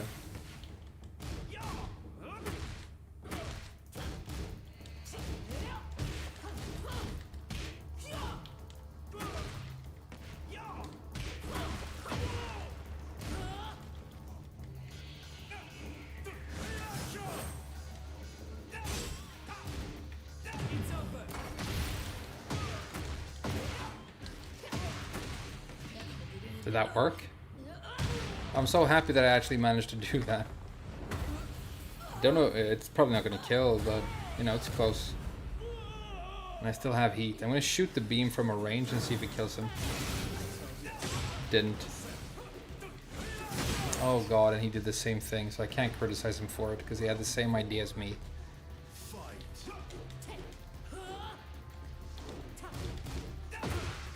Yeah, it's a loss. I've always been terrible in the Claudio matchup. I do okay against Claudio in T8, but I don't do it in T7. This guy's playing T7 right now. This guy is playing T7. He's identical to like a classic online Cancer Claudio in T7. The way he places the hop kicks. That's legacy Claudio play right there. Definitely.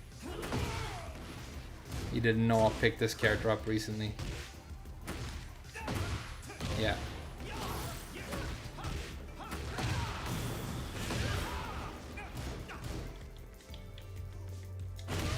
GG's, dude.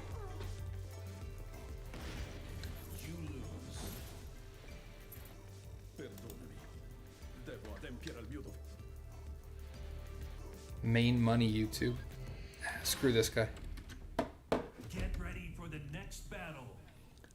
Positivity. Hey, good point. Good point. Should try Claudio. He's fun. He just has such a tiny move list, you know? He has such a tiny move list that and it feels kind of stale. And I don't like his combos. I don't like his combos at all. But I've thought about it. I was very close to picking him up.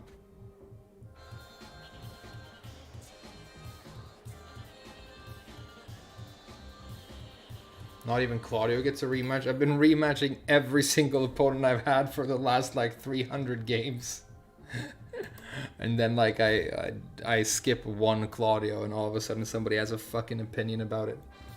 Go back and look at the last fucking 10 hours of streaming I've done. I've accepted matches, rematches, all rematches against cheaters, pluggers, Wi-Fiers, Dragonov users. And then when I'm winding down the stream here and I decide to not play one Claudio one time, somebody has a fucking opinion right away. Oh well.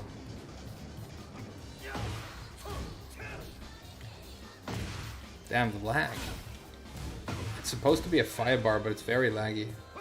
It's very laggy. Not even Claudio gets a rematch. Fucking hell, dude.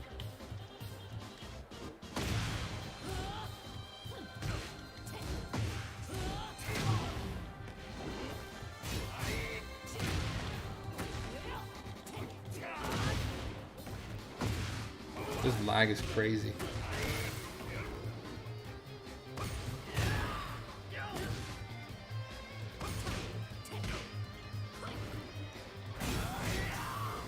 Is the lag only happening on my turn? I think it is, right? So is it a lag switcher? Could be. It does happen. I've seen it before.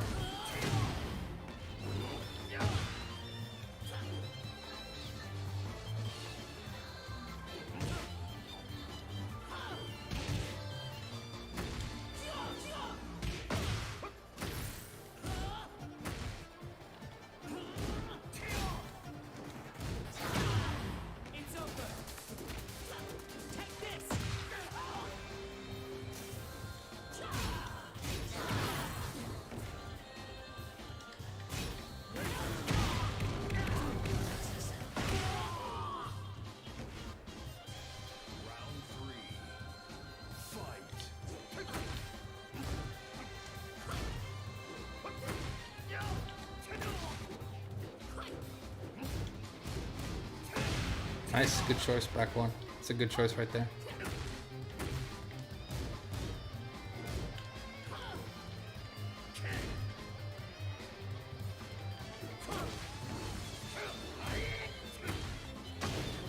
Good low parry too. For a laggy like Flame Ruler, this guy isn't half bad.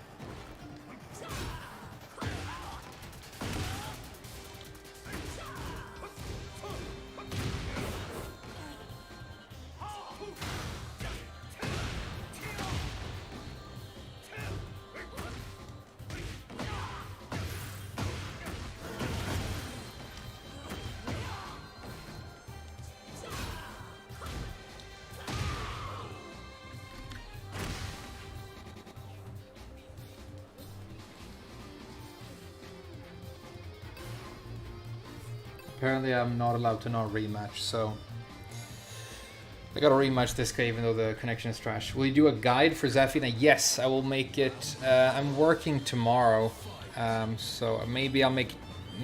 I'll probably be too tired. At some point during this weekend or during next week I will do it.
Uxam.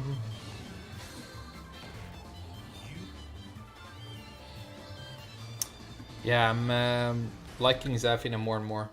Get ready for the next battle. Nice wake up. Hey, thanks.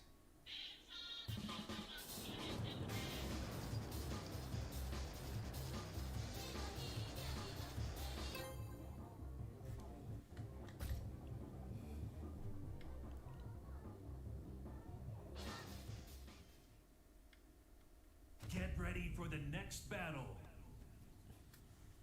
Oh damn, it's a Dragunov for the promo, and it's a Kishin Dragunov. This is gonna be hard. This is like the last boss. Maybe this is the final boss of the stream. Running to.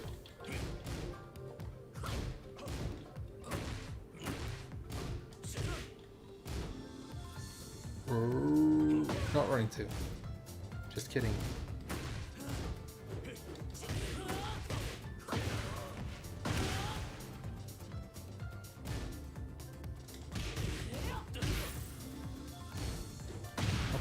Okay. That's a problem. Shouldn't have done that. Here come throws.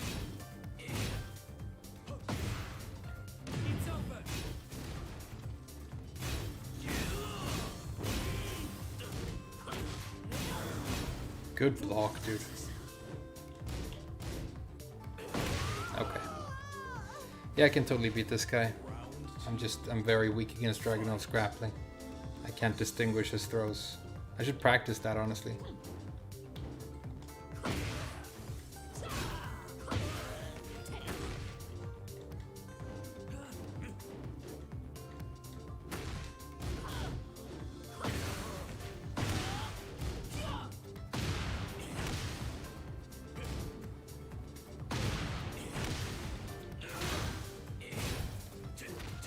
Yeah, can't see it.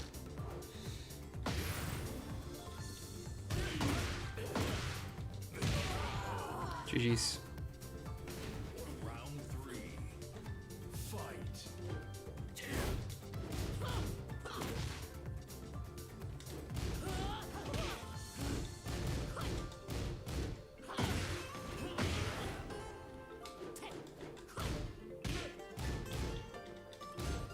Good block. Wow.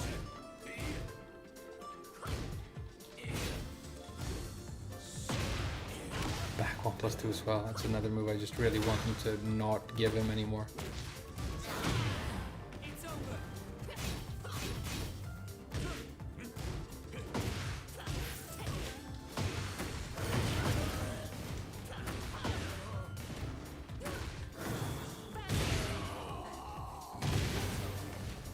Alright, we're on the board at least.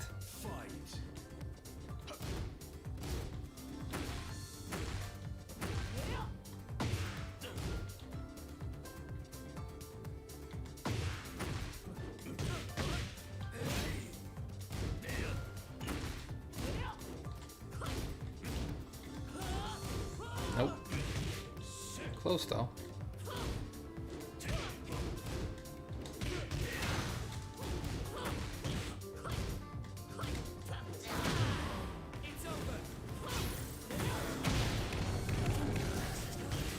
All right, one more. Just one more.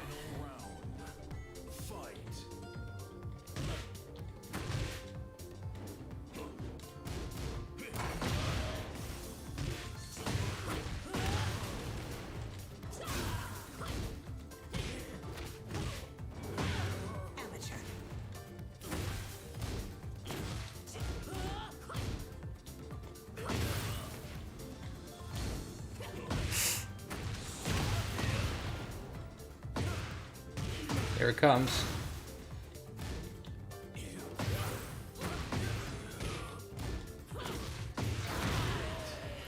Whoo! Uxam. Uxam. I think I'm done for today, dude, but well played. Ennis Bish. I think I'm done for today. What a sick day. We managed to keep any tips frame. Okay, what are you asking?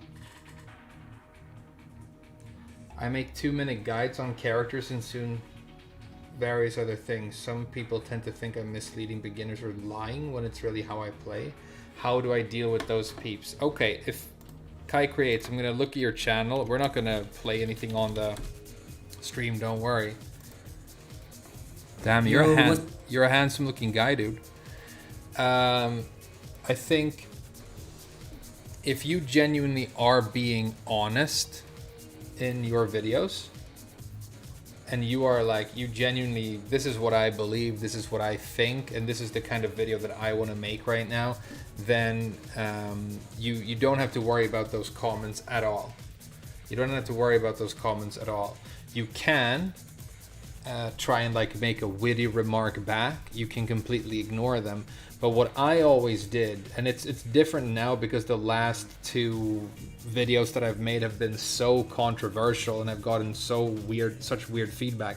But for all those years when I did nothing but YouTube videos and guides and stuff, whenever somebody criticized me heavily, if I replied at all, I would do it from as humble a place as possible. So somebody would be like, hey man, you're completely wrong about this. Like, if say it's a character, like, you know, I'm talking about how I think that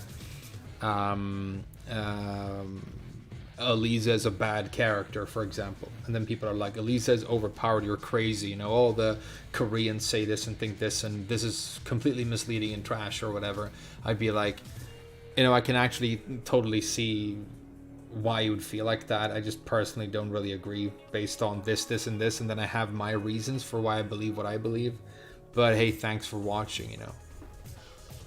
When earlier when people ask me like, what do you think about Lily, I will say, oh, I think Lily's probably very overpowered. I think her damage is crazy, her range is crazy, but, you know, take this with a pinch of salt because people who know more about the game than me probably don't share this opinion. This is like a fringe opinion of mine. Stuff like that. So honestly, if you're making those videos from a genuine place, what I would reply is, this is a video that I personally would have enjoyed watching or found useful if I were completely new, and that's why I wanted to make it this way. I'm sorry you didn't enjoy it, but I am doing this trying to make something of value, you know.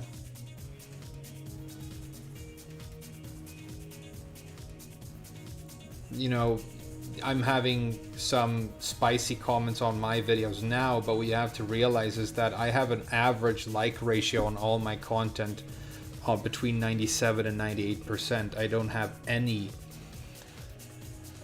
almost any like negative comments, and whenever I do, I mean, I usually laugh at them, or like, you know, why even, yeah, you could just ignore them, yeah. And the only comments that I've ever like deleted is if somebody attacks somebody who isn't me. Like if I get a comment and somebody's telling somebody else in the comment section that they're this and that, or you get a comment saying that, you know, oh, you know, this person is horrible or whatever, I will remove that. But don't remove comments. But I think rule number 1 that you should always keep in mind, Kai, is don't counterattack. Like, don't counterattack ever. I've done it a little bit on these last 2 videos because people have been like, why are you acting so entitled? And I have to go like, well, because I'm obviously entitled. What do you mean, kid? You know? And there's always the old classic when you get like a 2-page essay and it's like, this is trash because da da da da, and you just hit him with the old, hey, all right.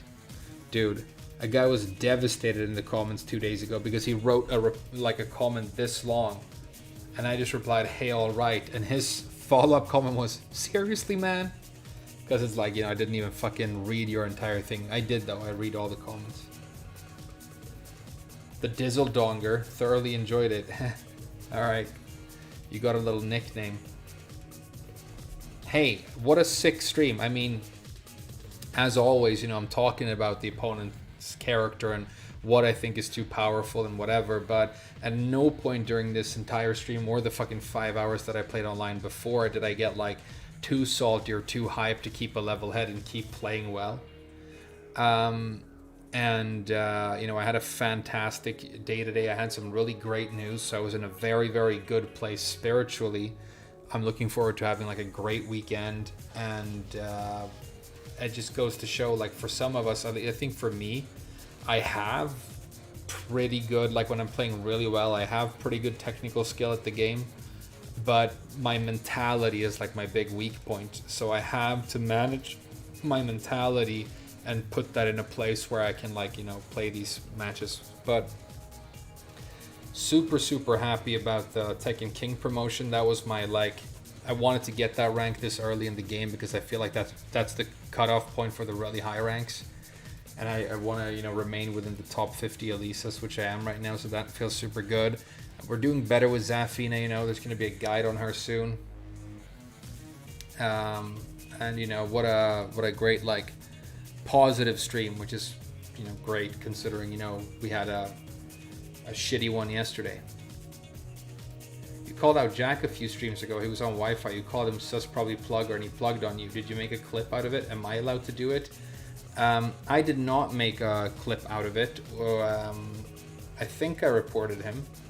I don't know, but you can definitely, you have my permission to do that. Definitely. Thank you so much for asking. Go ahead. Practice meditation. You know, Sweatington, I used to be really into meditation. I was deeply into to like Eastern spiritualism in like my early 20s, from like 19 to about 25, until I went to Japan, and I practiced meditation a lot. And, you know, we were into all kinds of conscious enhancing practices back then. And it helped me a lot. I think it's the stage in my life when I changed into the person I am now, from the child or whatever that I was before. The job interview went well. Hey, Andres, congrats, dude. Congrats. We're all rooting for you. And Finn T, if you ever see anything else on the stream that you want to make a clip out of or whatever, I keep a very I keep very tight control over this channel, you know. If you see anything else, if you ask me first, it'll probably be fine.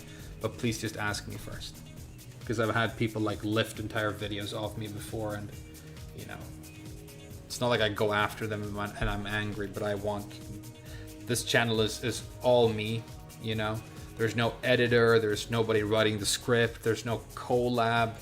It's you know, me from beginning to end, and that's the way I like it. I don't want anybody else, you know, involved with the content. But if you want to clip that and illustrate, you know, how silly the cheating situation is going, then you're actually doing the community a favor. So, you know, knock yourself out. Hey, what's up, Shin? I'm glad you clicked the stream and found some positivity in here, you know. I've done streams in the past where I get really salty about the game, partially because it's fun, but, you know, I always remind myself at the end, you know, stay humble and, you know, and own all the L's. You know, you need to own your L's while still being nice to yourself, you know. You need to be very nice to yourself and very forgiving, but you still need to own all of your L's. You know, something that's very interesting, when you learn a lot about narcissism. I told you guys when I worked for that company in Japan, when my boss, the manager, was definitely a sociopathic narcissist, and how hard that was to have to interact with him every day. So I got really into like studying what narcissism is about, and I read a lot of the literature on it, and there's a lot of good stuff on YouTube as well. And it turns out that like people who have narcissistic traits, it actually stems from an extremely fragile ego and a very, very, very limited and fragile sense of self-worth. So you get somebody who's very narcissistic and talking about how they are better than everybody else and have to assert themselves, and they act with this superiority. But it's actually because if they introspect for like a fraction of a second, it's so scary and so painful and so impossible to them that they will like aggressively attack others just to not have to end up in that space where they have to be, introspective and be confronted with their own frailty. And what's really tragic about it is you listen to people who have worked in the field of psychology with people with narcissistic personality disorder their entire careers and are experts on it, and they're like, you can't cure it, like it doesn't go away. And one of the things about psychological disorders is that they only get classified as disorders and then treated if the patient acknowledges that the disorder or the problem is there, right? And when you're a narcissist, you're trying to manipulate your doctor. You're trying to turn everything into a story about how you're the misunderstood and more intelligent one, right? And you see some of these streamers, and I never mention names, sometimes for fun, I guess, but they take an L and it's so painful that they have to plug or turn the game off or attack the other person in a very, very vitriolic way. And that is because of this inability to take the L, right? And so that's even if I think that the balance in the game is whack and people are playing fucking overpowered characters and I should have won this match and half the time I'm at least half right, it's also very, very important to remind yourself that you have to own all of the L's. And even if it was a very unfair match and you deserved to win it or whatever and you didn't, there was still probably something that you could have learned from it. You're learning about personality disorders. That's cool, dude. Could you make a video on how to learn a new character? I think I did one many, many years ago when I was still new to content creation. But yeah, it's a pretty good idea actually for a video concept, Alex Price Jones. It's a pretty good, because a lot of people are making these videos about how should you pick your character and what character should you pick, and if FDX and these other big content creators have already made those, I don't know, there's no point in me adding to the pile, really. Attacking yourself in a vitriolic way isn't much better, unfortunately. No, exactly, very, very good point. And that is my point, that you have to forgive yourself and be nice to yourself and try and love yourself. So important, but it can't spill over into narcissism, it can't spill over into too much self-love. That was sort of my point.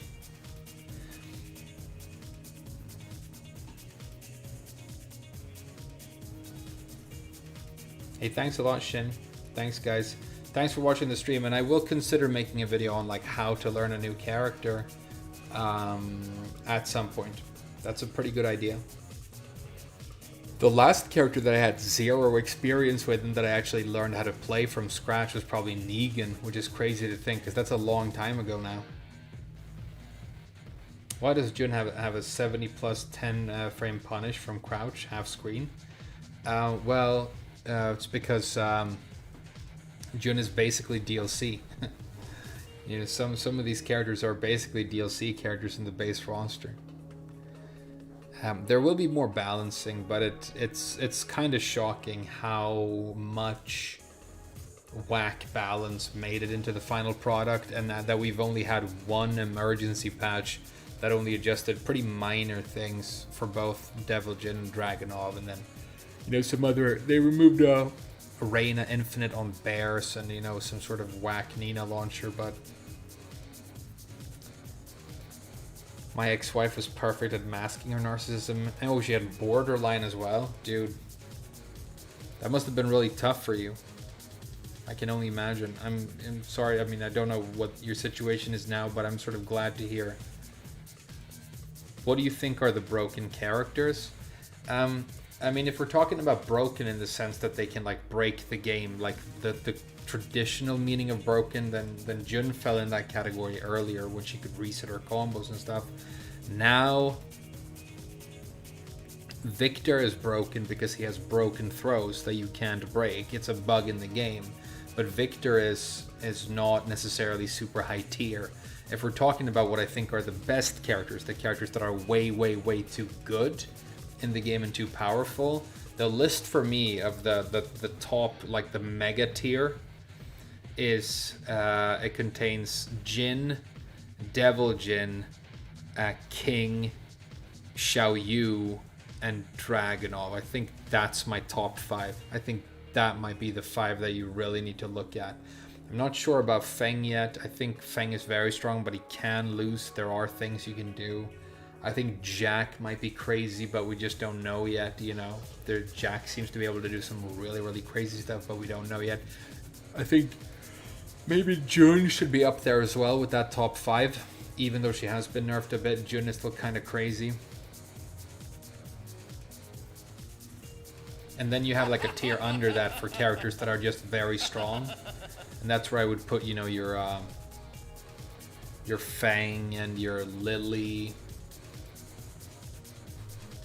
And then above that you have like the normal high tiers, and that's where I place Lee and Elisa and probably Yoshimitsu. And then below them you have what I would call reasonably balanced, what I would call the mid tier. Very few characters down there, but I want all the characters in general in Tekken to be weaker, because I think it creates more dynamic and fun gameplay, and we have an overpoweredness problem.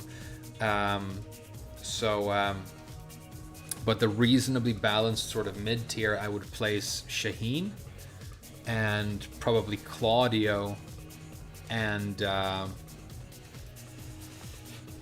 maybe that's it really. There are more characters. I can't think of all of them right now. Maybe Oscar.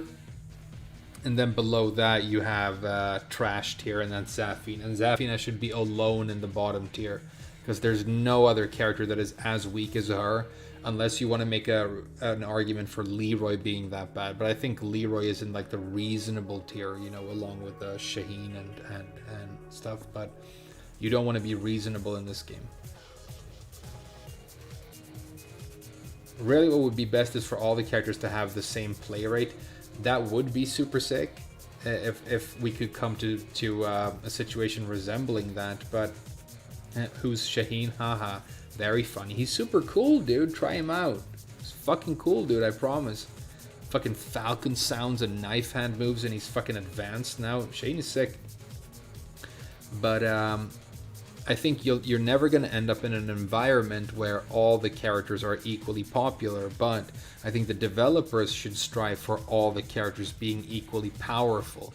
Because if you have a small player community and they want to play like this not very popular character, like Zafina is the least popular character in the game right now, you should at least as a developer value the consumers who make that choice as much as all the consumers who choose to play a Mishima, because they are as, you know, as important, or should be as important to you. They overdid it with Heat Smash and Heat Mechanics. It's a little bit, it's a lot. Steve is another one who's a dark horse for me. I don't know. I think Steve might be very good in this game. He could be fucking broken. Steve could be top Tanya, but he could also be sort of mid-reasonable. I've played against some decent Steves in this, and I feel like it's almost impossible to hurt him at all. The thing with Steve in T7 is that he had this weakness where he had to do highs sometimes, and so if you were good at like crushing highs and going under stuff, Lars is mid to high mid as well. I think he's in the same category as Elisa. I think Elisa and Lars are like, maybe I should do a tier list. I mean, I've always done it ironically. Maybe I should do a tier list. I think I have enough information as I could sort of make it, but I don't know. Steve could be everything from mid to broken, and I wouldn't know. But I feel like they've given him just more mids now, and all this high crush stuff I used to do to get in on, like killing him with, you know, Zafina's down 3 and stuff. It doesn't really work that much anymore. Mid at most? Yeah, you're probably right. I don't know. I've never known a lot about Steve. He's one of those characters I've never played him even once, you know. So everything I know about Steve is like, oh, he's in that stance now, that means that I can step here or duck here. Oh, he's doing that thing now, that means that I need to do an armor move. Like, all of my knowledge is based on defense, you know. Your complaint about Shane is the voice speech. I think it looks, I think he sounds pretty cool.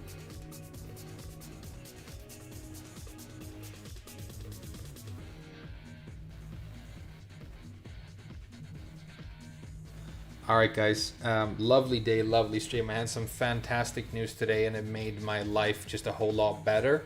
and then Shaheen ranks session next stream. Hey Alvaro, that's a really good idea. Yeah, we'll do that next time. We'll play. I'm gonna do a Zafina, and then I'm gonna do Shaheen. I think I want those three to be my characters: Elisa, Zafina, and Shaheen, because I have a really nice little mix there. And another thing I'm gonna tell you guys, if you have any issues with ranked anxiety, this is a really huge tip, right?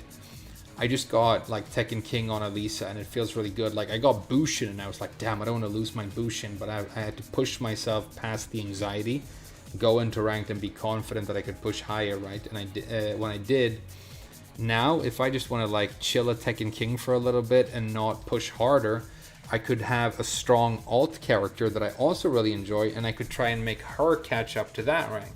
And then when I do, I can pick one of the characters and maybe push them higher, and then you can still have one character sort of left and know that you're not going to completely lose your ranking and go all the way down again, you know?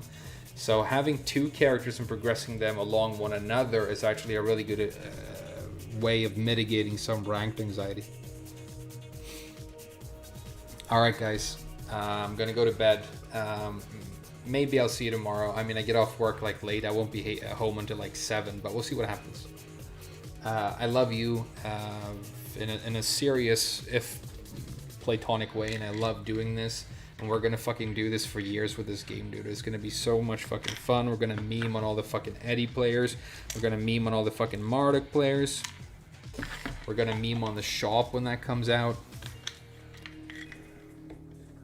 Alright guys, I'll see you tomorrow, probably. Good night.